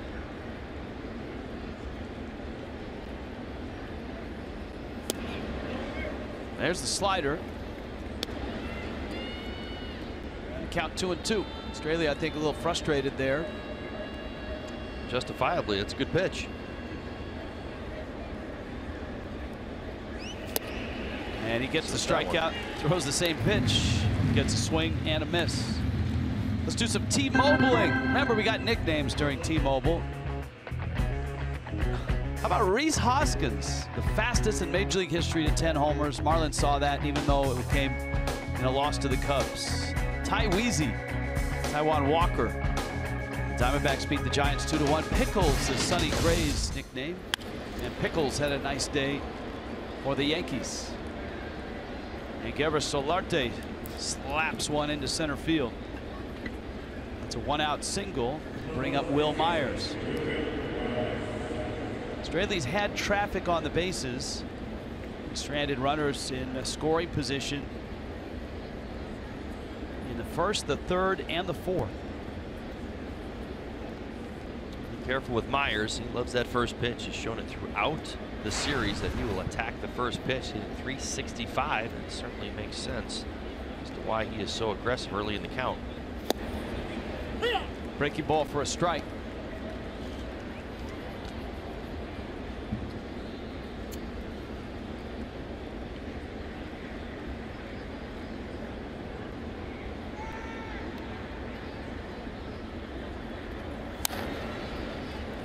The Rockies have scored first in Atlanta. That ball game in the bottom of the 3rd.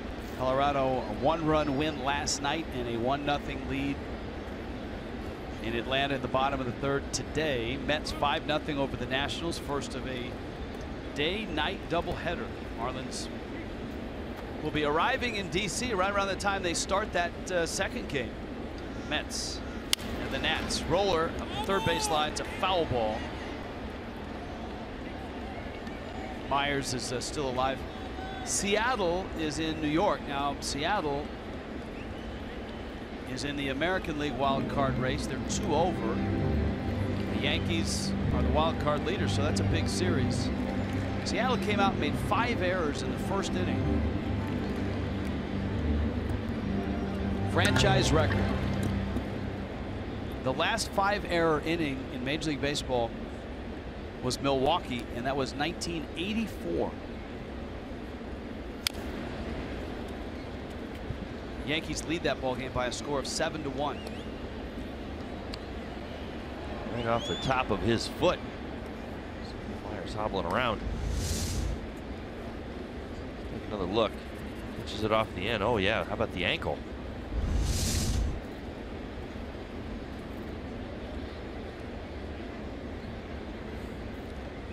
Rhys Hoskins is not homered yet. Bottom 3. Cubs 3-0 over the Phils. The Cubs hit what, 17 home runs yesterday, or so it felt like. Myers lifts that one in the air, right center field. Stanton, Yelich converge. Stanton is there and makes the catch. They scored 17 runs. I don't know if they hit 17 homers. Not that they're probably not capable of doing it, but they did not. It felt like. Sure it did. 17 runs. Cubs don't have a home run or an extra base hit, but they have 3 runs and a 3-0 lead in Philly in the 4th. Here it's 2-2. 2 in the 3rd from Miami, 2 in the 5th from San Diego. Jabari Blash hit that pop-up that landed for a single. Of course, A.J. Ellis trailing the play was there. D. Gordon threw behind him, and he was out, but it was a hit because he crossed first base after it dropped. Ball and a strike here.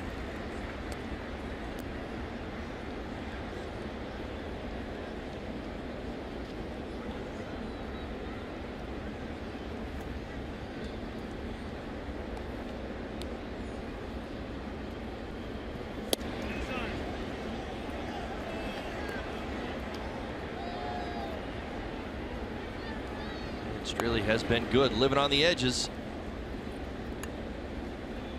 The cone of shame. Actually, who hasn't had a pet that's had to wear that around, whether it's a dog or a cat, after a procedure or some medical issue? Cone of shame. Poor guy. You see the game with that thing on.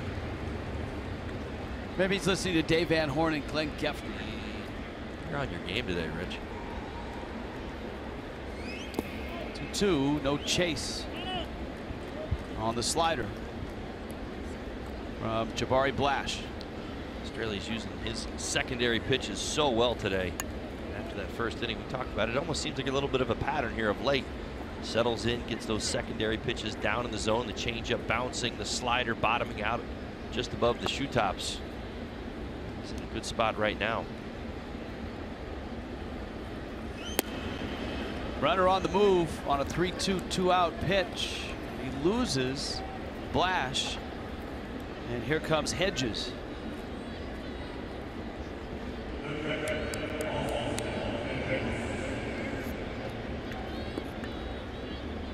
Each weekday morning, Skip Bayless, Shannon Sharp go head-to-head. Day's hottest sports topics, undisputed, with Skip and Shannon.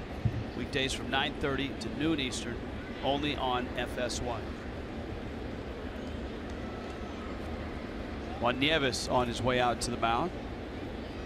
One big difference between Dan Straley and Clayton Richard in a 2-2 ball game. Straley is at 91 pitches. Richard is at 67 pitches. It means the Padres have the ability to get 2, maybe 3 more innings out of Richard if things go the way they're going. Dustin McGowan in Miami's bullpen. Dan Straley's pitch count up in the first inning. That certainly caught him. You see it right there, 21 pitches in the first as he was settling in. Good second and third. He's kind of been hovering around 15 to 20 pitches or so per inning since. With that walk, the Blash, it all but eliminated potential for a 7th inning. He's got right after Hedges today. Hedges certainly a very aggressive hitter. 15 walks, 312 at bats this year. Now he does have power, 16 home runs. He's hit 213 when the game started today and a 249 on base percentage. So he really wants to swing the bat. See if Dan Straley can't entice him to expand his strike zone.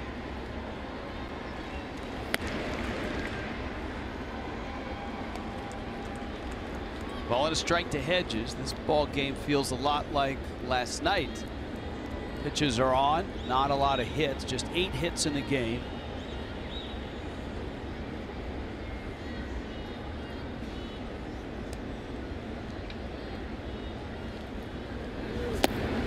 There's the chase. That's 1-2. It almost seems one of these Padres hitters, you get them to the count where they think they're going to get something to hit, and they tell themselves they're swinging. No matter what I see out of the hand, I'm swinging at this pitch. Marlins have made very nice adjustment after game 1. Now today, 0 for 4 with runners in scoring position. 0 for their last 15, the Padres are with runners in scoring position. 1-2. On a hop, knocked down. Aviles will hold it. And the bags are loaded now. And that brings up Dusty Coleman. Well, after throwing an outstanding slider to Hedges and getting the chase, this one hangs like the Caesar double. Hit very hard, one hop. Rojas keeps it on the infield. See the frustration right there. Still to make his best pitch. Correct that, sorry. Aviles in short. Used to saying Rojas out there. That's all right. I had Richard in April instead of August, so. Coleman's walked and singled. Struck out 3 times in game 1. Straley gets strike 1.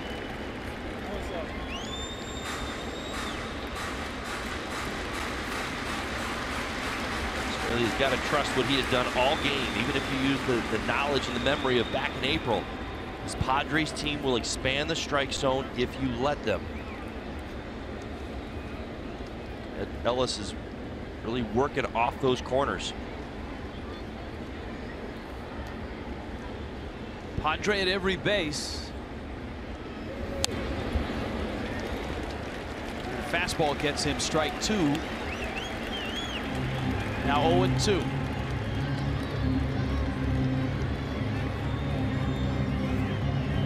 Solarte, Blash, and Hedges.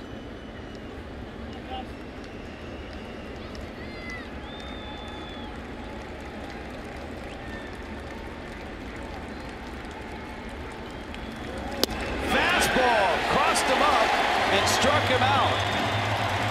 And Straley finishes the 6th with a punch out, and it leaves the bases loaded. 2-2 ball game. Bottom 6. Leading off for the Fish, Giancarlo.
Toyota gives you an inside look. The all-new RAV4.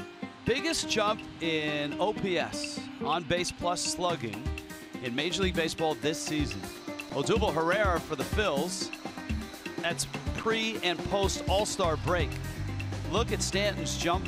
Now look, 933 is pretty healthy. 1286 is inhuman. And there's Stanton, named after Giancarlo, after he hit a bomb in Colorado. Well, he's famous, just not as famous as that guy in the box. I think it's impressive about that board is this. You mentioned it. Everybody else on that list, they had a first half where they struggled, plain and simple. So they made the improvement. Those are some pretty talented players. But Stanton, he was an all-star. 933 OPS. Are you kidding me? He's taking it to another level. He's taking it to another world. All right, he took a 2-seamer on the outside part, drilled it in the right field corner. That was an RBI double. This one rifled into left field. Boy, he's line to line on the barrel with everything right now. It's the joy of watching Cruz get after his craft, if you will. Swing of the bat here. So much talk has been made about the closed stance and the adjustments that he's made throughout the season. It's merely a mind game for him right now. He's just going up there and executing, looking for a pitch and putting his swing on it. He's not worried about where his hands are, where his feet are, what's his stance look like. He's worried about seeing pitches and reacting, and more times than not finding that barrel once again. On a day where the Marlins have just 4 hits, Stanton has had the best at bats. He's got 2 of them and a walk. There's Yelich, who takes in. Yelich has struck out and bounced out. By the way, Stanton has 7 hits in the series. 6 runs driven in, 2 homers, 2 doubles, 3 walks.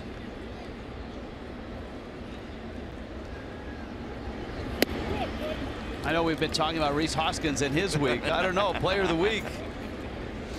Right. Well, I mean, this is it's a great Sunday. I hear you. It's moving day, right? I know, right. I don't know. Hoskins, boy, he's got so much national attention. Stanton, I mean, it's funny because, you know, you watch all the national news, all the sports, right? It's one after the other, right? It's usually Hoskins or Stanton and Hoskins. So I don't know. Double to right field, 106 miles an hour off the bat. That single right there, 112. It's just barreling up time and time again. Like I said, I feel like we have this little secret. Little tapper, and Hedges going to go to first. Yelich is out. Stanton's in scoring position. I mean, don't you feel, Rich, on some level like we've got this secret like nobody else knows? Oh, by the way, he's turned into a great hitter. And it's like everybody wants to talk about 49 and 50. Does he have a shot at 61? What does it mean to you? What's the record? Everybody just wants to keep talking about the home runs. And this guy has turned into a great hitter. I think if you ask any pitching coach that has faced him over the last 2 months, or pitcher, they'll tell you, you know, throughout his career, a lot of pitchers feel like they can get him out. There's an intentional walk to Ozuna. I don't know that anybody feels right now like, hey, let's pitch to him because we can strike him out here, or we can get him out here. Right now, it's just be real careful, and when he gets a pitch to hit, he's drilling it. Well, and that's the separation. Typically, you see somebody get as hot as Stanton. Usually, there's some willingness on the hitter's part. I'm even talking about elite hitters. I mean, I did it in my career a number of times. You start to really roll. You're willing to expand your strike zone at times. One of the reasons this intentional walk makes sense for the Padres. Tyler Moore has bounced out twice to the left side. Last week, there was a game in which Moore bounced into 3 double plays. And that's what Clayton Richard does better than any pitcher in the National League. Get double plays. More swings and misses. The count's 0-2.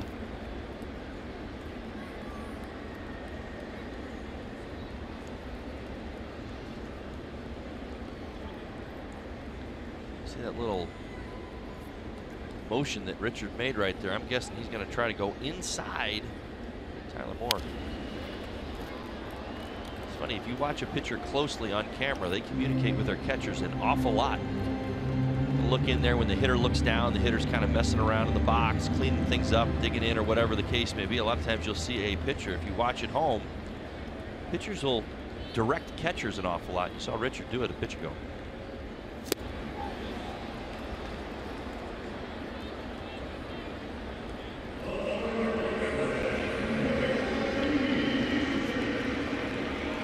Moore strikes out, and here comes Derek Dietrich. Slider's been a good one. It's been the couple of pitches he's really improved upon. You look at his slider and his changeup this year, and that's the 2 pitches that at times have given him fits. He's always had the good sinker. His put away pitches have caused him some trouble, but in August, his slider and changeup have been very, very good pitches, and certainly the case today. Dietrich a ground ball, and it's gobbled up there, and the Marlins leave 2 here in the 6th. Ball game's headed to the 7th. It's 2-2 still.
Sunday, right? Yeah. Who would like to be on a boat? Not sure if they're coming in or going out. Looks like they're turning around and headed out. A lot of fun either way. All right, bring your family to see the Fish take on the Phillies on Sunday, September 3rd. Pick up an Aquafina family 4-pack starting at $84. Get 4 tickets, 4 Nathans, all beef hot dogs, 4 Pepsi soft drinks, or Aquafina waters. Purchase your tickets at marlins.com/Aquafina. Bark at the Park. A really nice smattering of pooches. Clayton Richard is going to come to the plate. This is the second, and there's a look at Harlan Garcia. Harlan the Marlin, his nickname on the back of his jersey. And he gets 9, 1-2. Richard, a 2-run homer to right. And he takes a strike. Had a sacrifice bunt back in the 3rd. This is the second Bark at the Park. They're always well attended here. And it dawned on me driving to the ballpark this morning that it's a good thing that Bark and the Park did not coincide with the cat in center field. Remember earlier this year, the cat rally cat. Just think of the reaction from the section of dogs had they seen a cat running around on the field.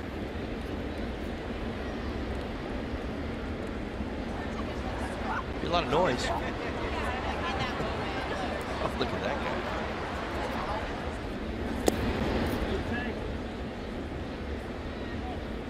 Richard was stepping out as that pitch was coming to the plate.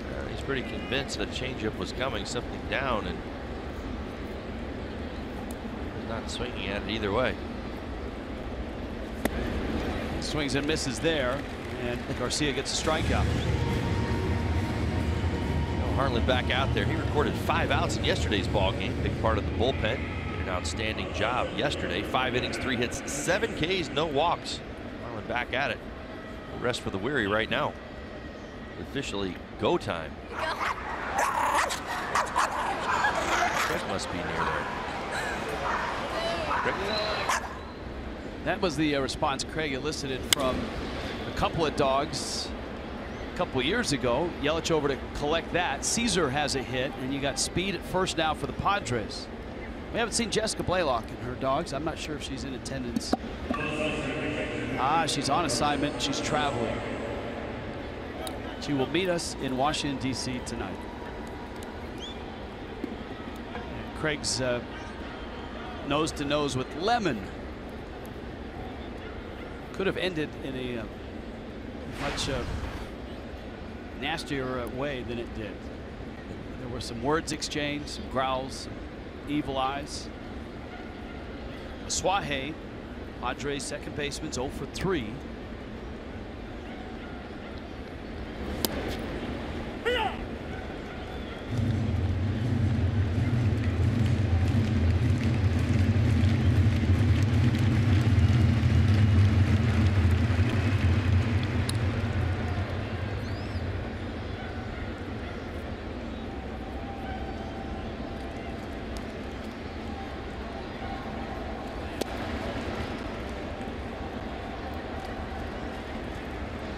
Ball and a strike. There's Stegosaurus. He's up in the bullpen. As we mentioned, a lot of bullpen innings here lately. Yesterday's extended bullpen performance. Honestly, you can almost go 11 innings. Remember, Odrisamer Despaigne threw 6 innings yesterday as a starter. Padres have their bench coach back. Mark McGuire spent Friday and Saturday in St. Louis, being inducted into the St. Louis Cardinals Hall of Fame. Big day for him.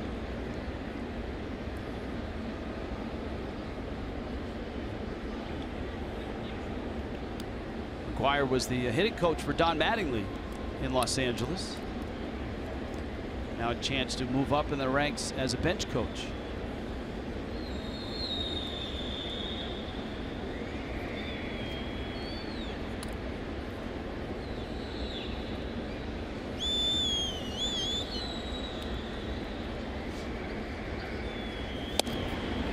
Big swing by Aswahe, who homered on Friday night, had a double as well.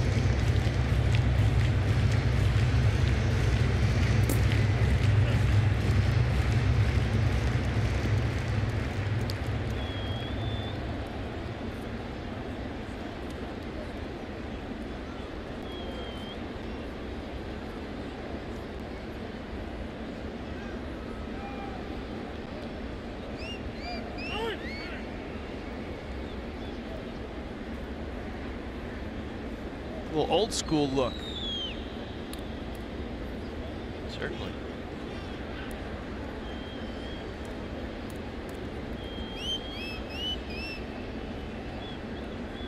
Got a big bat in Pirela on deck.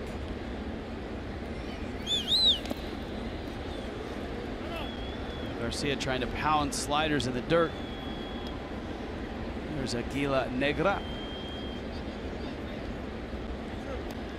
The official attendance for dogs, 493. Is that good? That is good. Proceeds from the dog tickets and the dog owner tickets will benefit the Humane Society.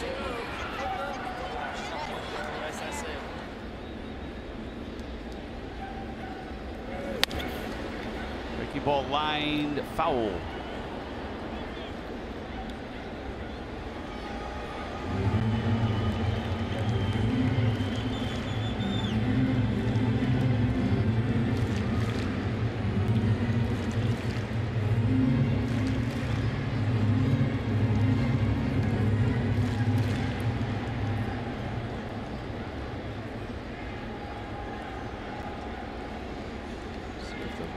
Padres try to start Caesar up.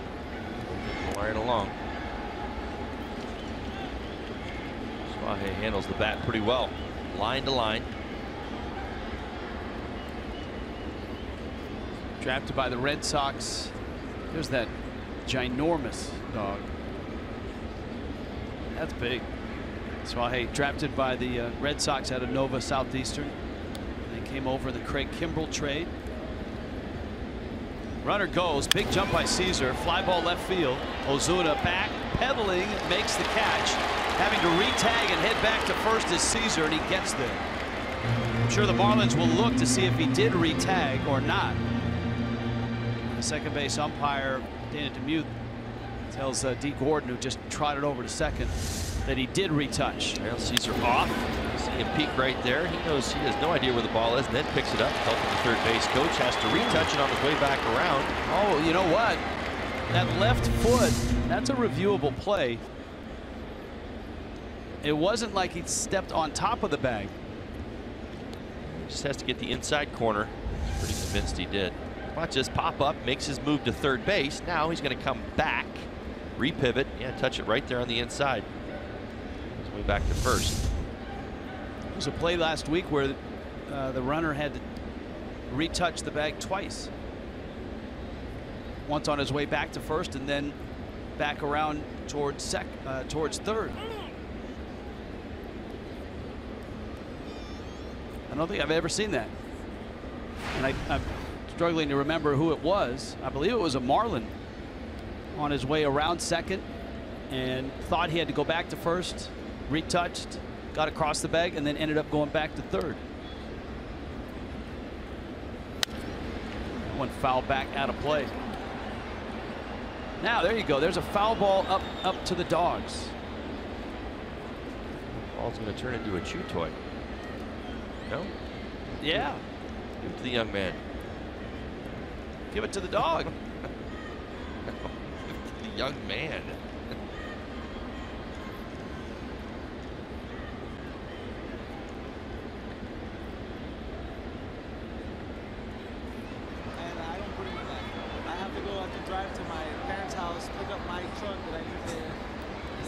That is a big dog.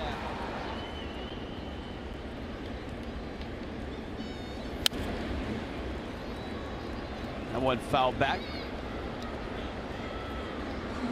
Pirela 0 for 3 here, but 4 hits in the first 2 games of the series. Marlin digging deep now. 14 pitches this inning. As you said, went multiple innings. yesterday.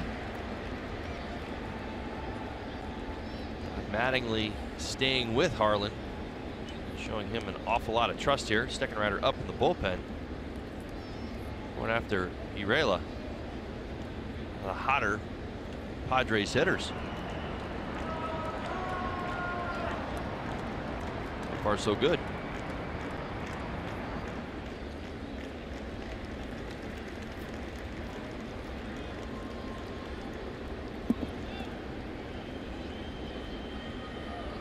And now a visit from A.J. Ellis.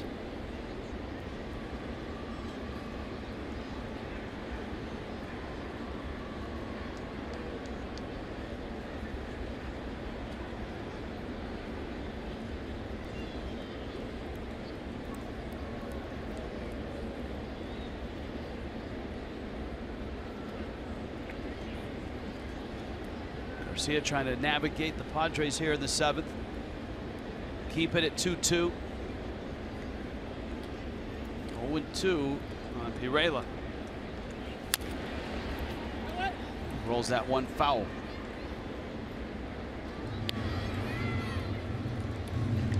This is a good inning to have lots of dog shots, right? Well, a lot of times what happens in big league ball games when you've got tie scores or margins of 1 late, it comes to a screeching halt at times. Every pitch becomes crucial. All I could think about there was Men in Black. I was thinking about Wanchi.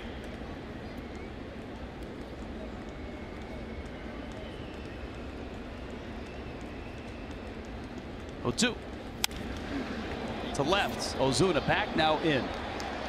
And is there and makes the catch. And Garcia, a scoreless 7th. 7th inning stretch in Miami in a 2-2 ball game.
Padres and Marlins. It's tough to sweep a series in Major League Baseball.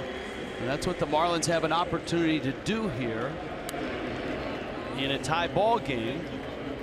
Trying to stay on that nice run that has seen them gain 6 games in the wild card, winning 12 of the last 15. Patches on the sleeves, part of this Players Weekend event. And on those patches, names, what's the significance of those?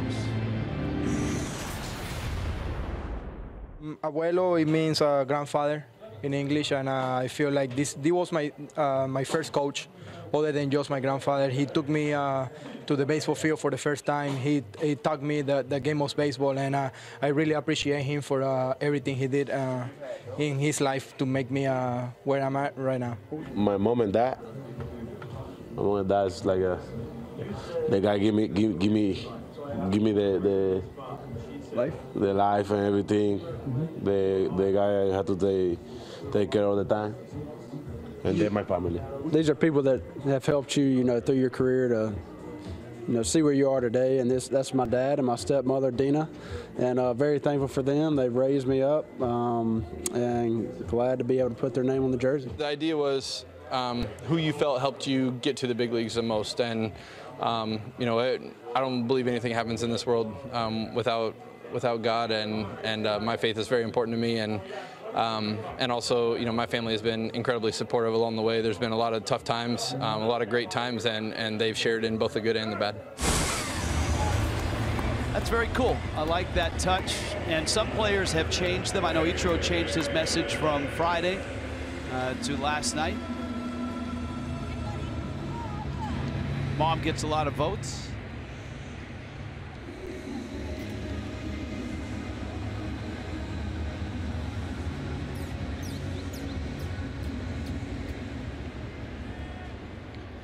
Cool stuff.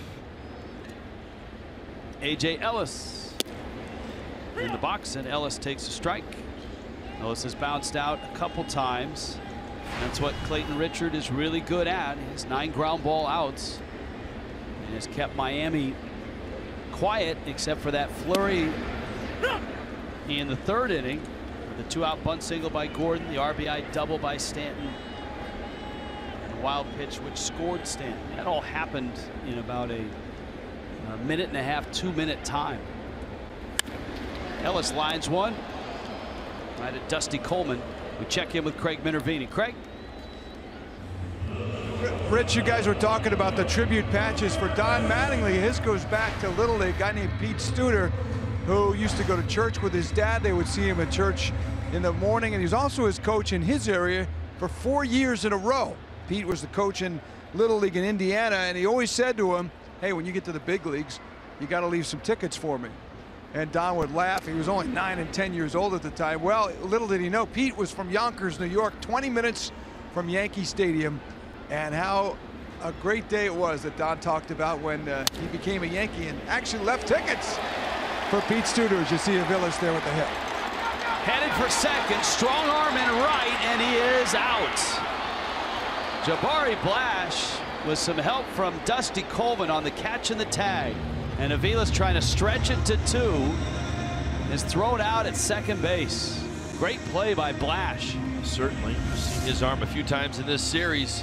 Swinging the bat. Ball beats him there. See the tag to the back of the leg just as he slides into second base. Don't see anything that would overturn it.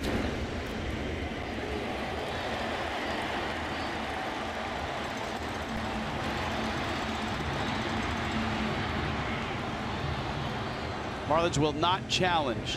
Now, this is not a bad play by Aviles, obviously, with 1 out in the inning, trying to get yourself into scoring position as quickly as possible. Turns it up. Big Daddy out in right field made a nice play. Good strong throw.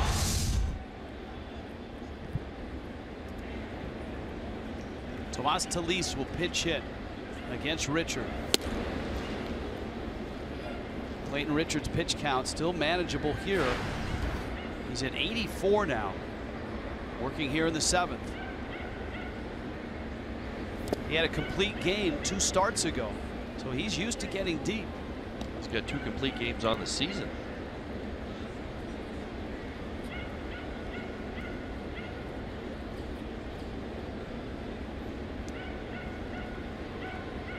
That goes as a single for Aviles, his 2nd hit.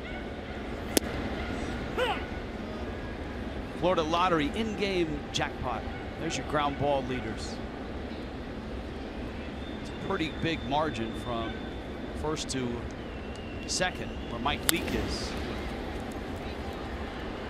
Coleman, it's another ground ball out. And this game's headed to the 8th, and it's still 2-2.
in Miami.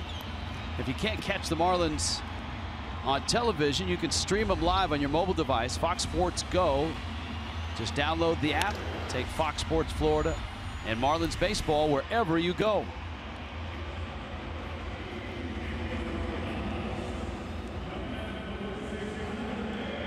Miguel Rojas in at short as the Marlins are going to make a double switch with the Kyle Bearclaw in the game.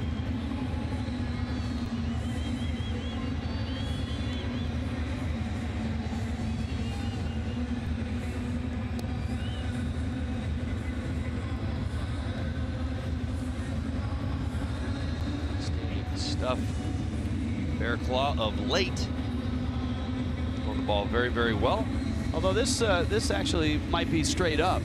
Now that you look at the batting order, it doesn't make sense to double switch it. But Rojas comes in maybe more as a defensive replacement than anything. Unless Aviles aggravated something on that slide at second base. 5 consecutive scoreless appearances for Kyle. Couple strikeouts over 6 2/3 innings since coming off the disabled list. Good stuff. Against Yangervis Solarte, Will Myers, and then Jabari Blash. There's Solarte all lit up. Good look at that lineup. Now, right now, the lineup does have Bearclaw in the 8th spot, and Rojas hitting 9th.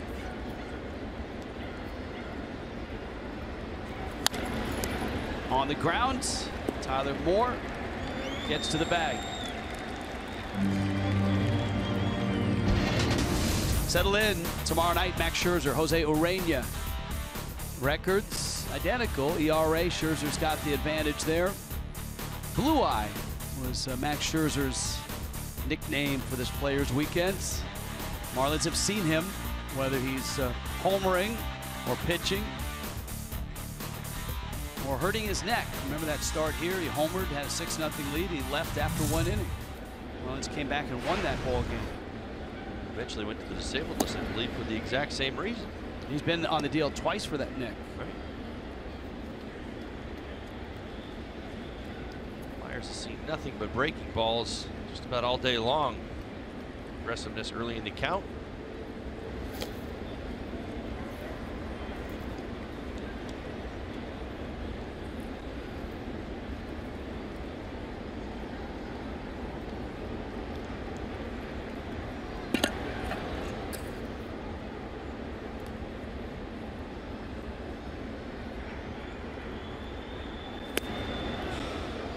Consecutive sliders to Myers.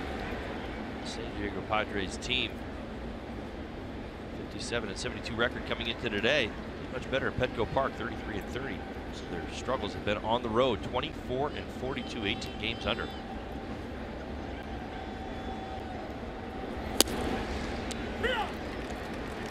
Bearclaw gets a strike to Myers, and it's 3-1.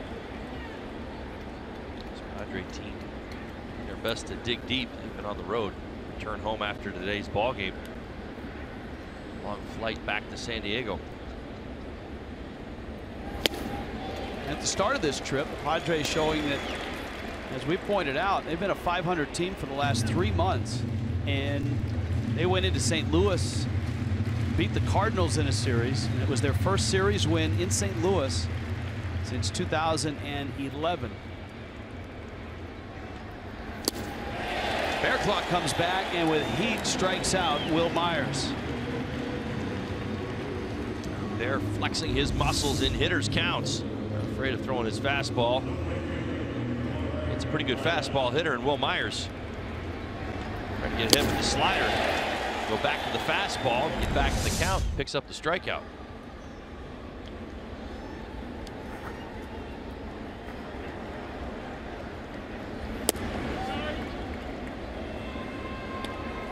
Oftentimes on Bark at the Park, Mark Butler, our award-winning audiologist, audio expert, will mix in a few dog barks not today. The dogs are quite vocal. Now here's another foul ball up for the Pets up there.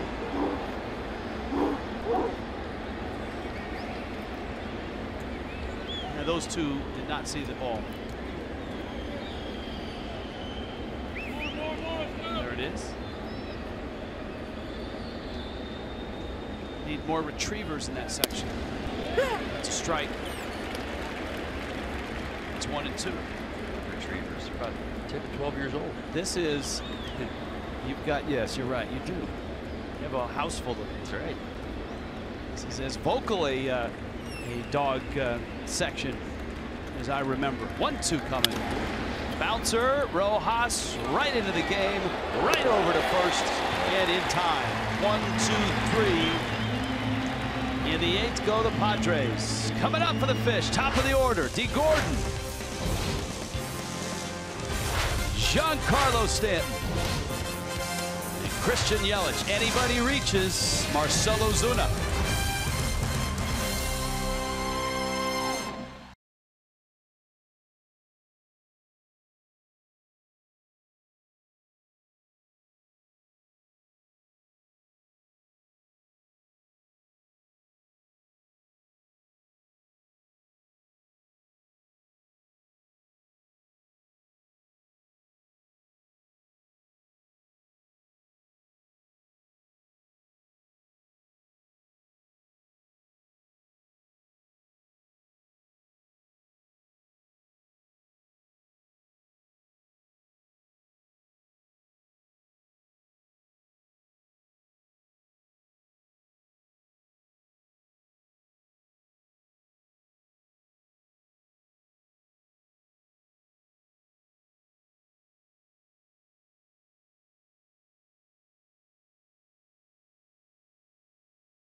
In Miami, bottom 8. Clayton Richards still in there for San Diego. 2-2 ball game. Top of the order for the Fish. D. Gordon in the box. Gordon shortens the bunt and takes a strike. And we go back to Yangervis Solarte at third, who is standing about 60 feet away from Gordon, trying to take away this bunt. Gordon back up the middle into center field. That's a hit. And that gets Stanton to the plate. Well, he may be drawn in at third base, but he's not drawn in at second. Oh, look at Clayton Richards, frustrated right through the legs. Watch this. Going to finish his mechanics. Not the best fielding position right here. That trail leg doesn't really get down in quick enough time, and able to come up with it right through the legs. Good start here in the 8th. Stanton now with a runner at first. He's singled, RBI double, and walked. He's had great at bats against Richard. Huge hole on the right side.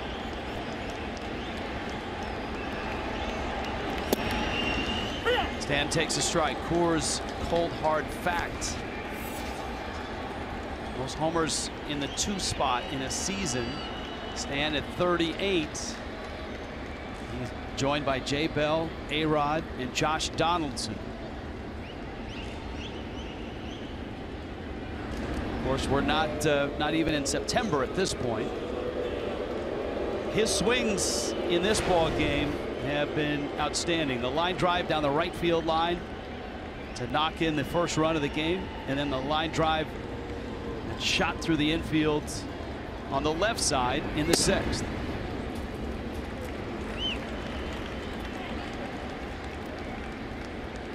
Controlled aggression in the box for Stanton today. Not watched him expand one time on his zone.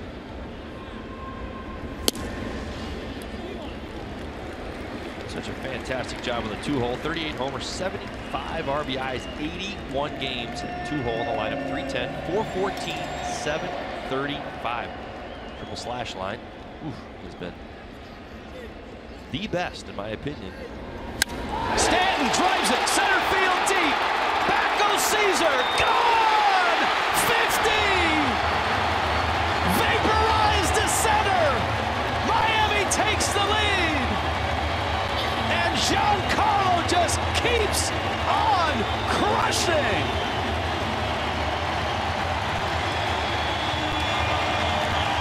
Time and time and time again,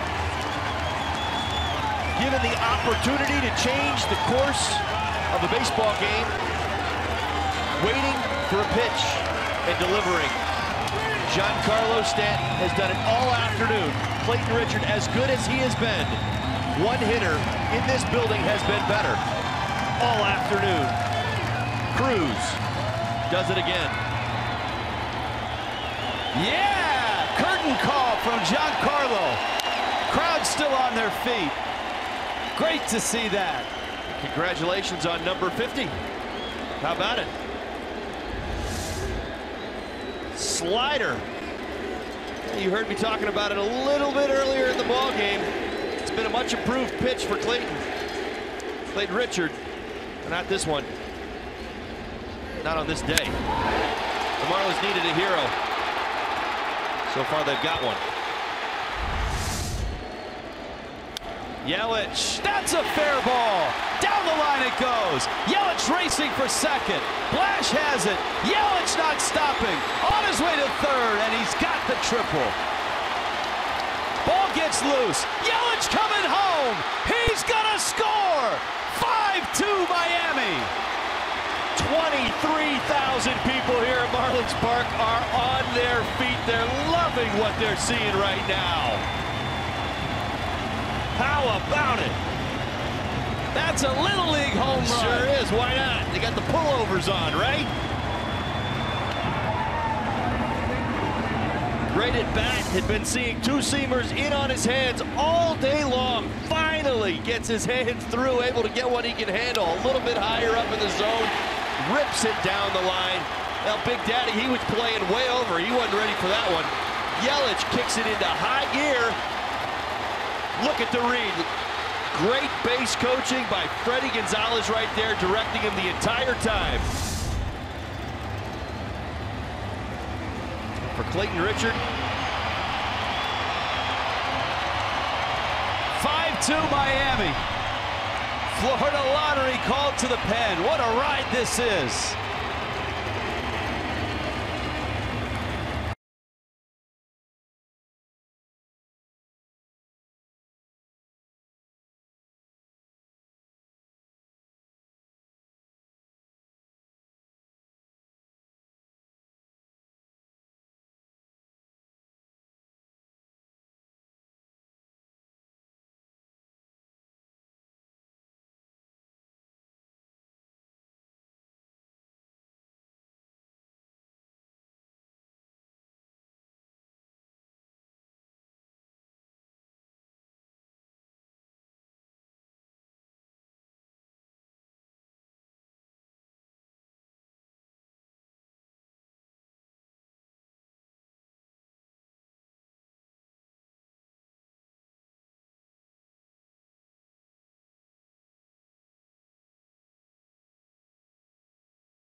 By the Florida Lottery, $6 value for $5 when you ask for the grouper from the Florida Lottery. So many life-changing prizes. Get your group ready. Florida Lottery, it's your ticket. Claim it. Must be 18 or older to play. Play responsibly. Giancarlo Stanton is riding an incredible wave, not only of homers, but of also winning. And I think this is reflected both in this reaction. Great approach, great discipline this afternoon, and merely executing his game plan.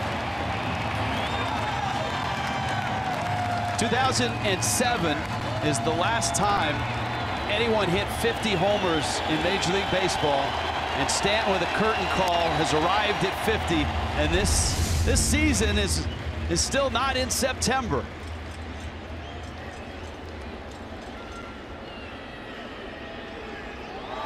Three hits in today's ball game for Stanton. A double to right, a base hit to left, and a home run to center field. Line to line. Once again, putting on another hitting clinic. Carter Capps in the ball game for the Padres. We've been talking about him all series. We finally get a chance to see him. Capps, a former Marlin, coming back from the arm surgery, finally healthy. See where he is at. Quite ringing up the same number of strikeouts as he was as a Marlin. It's early in his recovery process. Only 6 2/3 innings. A couple of strikeouts. Just curious to see if the velocity was all the way back.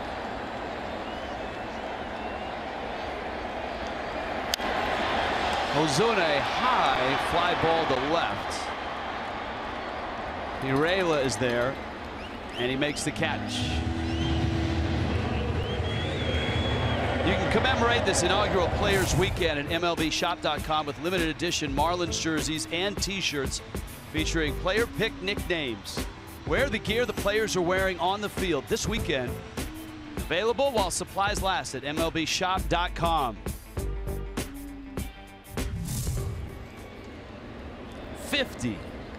50 home runs already. 108 driven in. And on a day where Clayton Richard was really, really good against everybody, Giancarlo Stanton stood out. 3 for 3, a walk, RBI double, single, 2-run homer. His series numbers: 8 for 10, 3 homers, 2 doubles, 3 walks. That's MVP stuff. And if he's not at the top of everybody's MVP list, there shouldn't be a list. His OPS is the best in the game. This is a man on a mission right now. 17 home runs in August.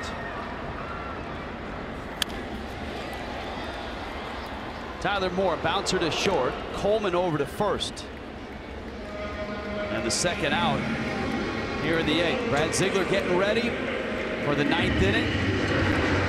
24 home runs since the All-Star break.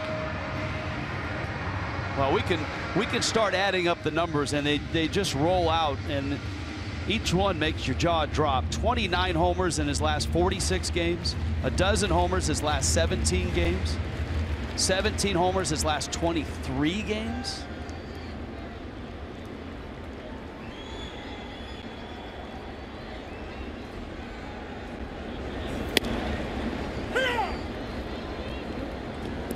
As hot as Stanton is, as everybody around him keeps doing their job, he is going to continue to get pitched to. It's as simple as that. Yelich doing his job. Saw it this inning as well. Ozuna having a fantastic season. D. Gordon getting on base consistently. What a great job today. How about the bunt base hit early on? Kind of setting the stage for the Stanton double. I mean, this is a well-oiled machine right now, and I'm telling you, it is scary right now what they're doing. That is a pretty good example of the passion and enthusiasm that they play with for each other. This is not a team that is merely guys putting up their numbers. Yeah, I'm happy for you, little pat on the back. They are loving it. That one's hit well. Dietrich to right and gone. It gets out. Dietrich has homered. And the onslaught continues here in the 8th. Well, Derek Dietrich put together quality at bats all day today. Really hadn't been rewarded a whole lot to this point. Celebrate it, enjoy it. This has been quite a little mini homestand, if you will. Boys and the bats have broken out.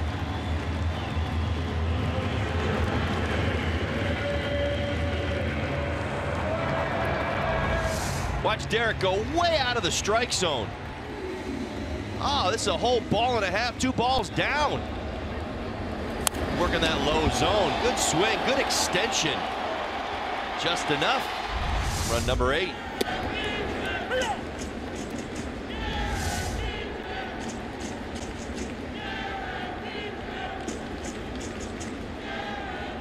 That is what you call extension.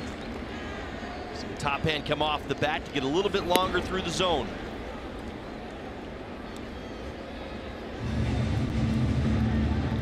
Carter Capps working against A.J. Ellis here. We knew today might be a difficult day. Remember, extra innings last night, getaway day. The bats guys showed up. No batting practice today, but boy, have the bats come alive here in the 8th.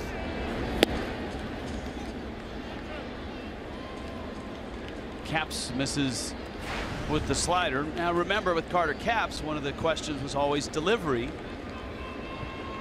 We lived through that for almost 2 seasons. Out to short. Coleman on to first in time. What an inning. What a player. And what a ride for Giancarlo Stanton and the Marlins. Number 50 breaks a 2-2 tie, and on to the 9th we go.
Low fares, nothing to hide.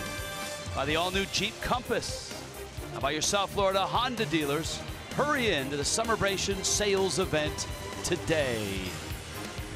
9th inning, Miami, a 6-2 lead. A lot of it due to that man. Let's check in with Craig Minervini. Craig? Rich, thank you very much. You guys are mentioning some of the numbers. He tied a National League record as well with those August home runs, 17. It's only been done twice before. Sammy Sosa was the last to do it back in 2001. Willie Mays, the Say kid, did it in 1965. The only NLers with 17 home runs in the month of August. There's a guy named York who played for the Detroit Tigers who's got the record. That's 18 homers. Rudy York in 1937. So Stanton's only one away from the Major League record in this month of August. Pretty impressive stuff. Rich? He's got 4 more games this month as well, Craig. That's great company. And Ziegler with a breaking ball for a strike. It's 0-2. Well, it sounds like he's going to get some good competition in D.C. Scherzer going tomorrow. Strasburg will also be in that series. Manuel Margot swings and misses. Brad Ziegler's in the house. Strikeout opens the ninth for San Diego. This is not a save opportunity for Brad Ziegler. It's been awesome of late.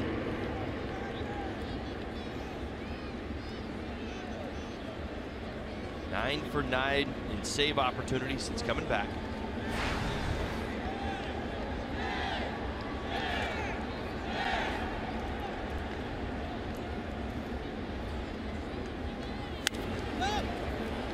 Spangenberg pops it up. Gordon calls. Ziegler making quick work here in the ninth.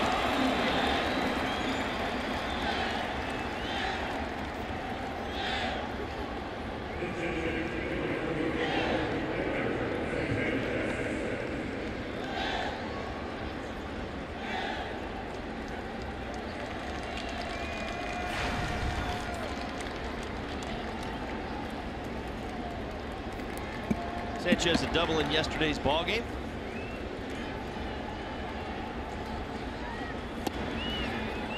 Switch hitting catcher, pinch hitting here in the 9th spot.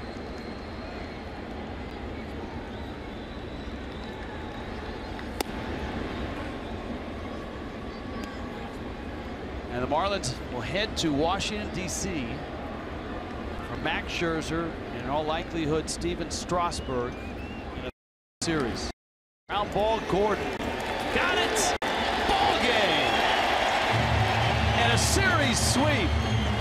And the ride continues. 13 of 16 for the Fish. Stanton hits his 50th.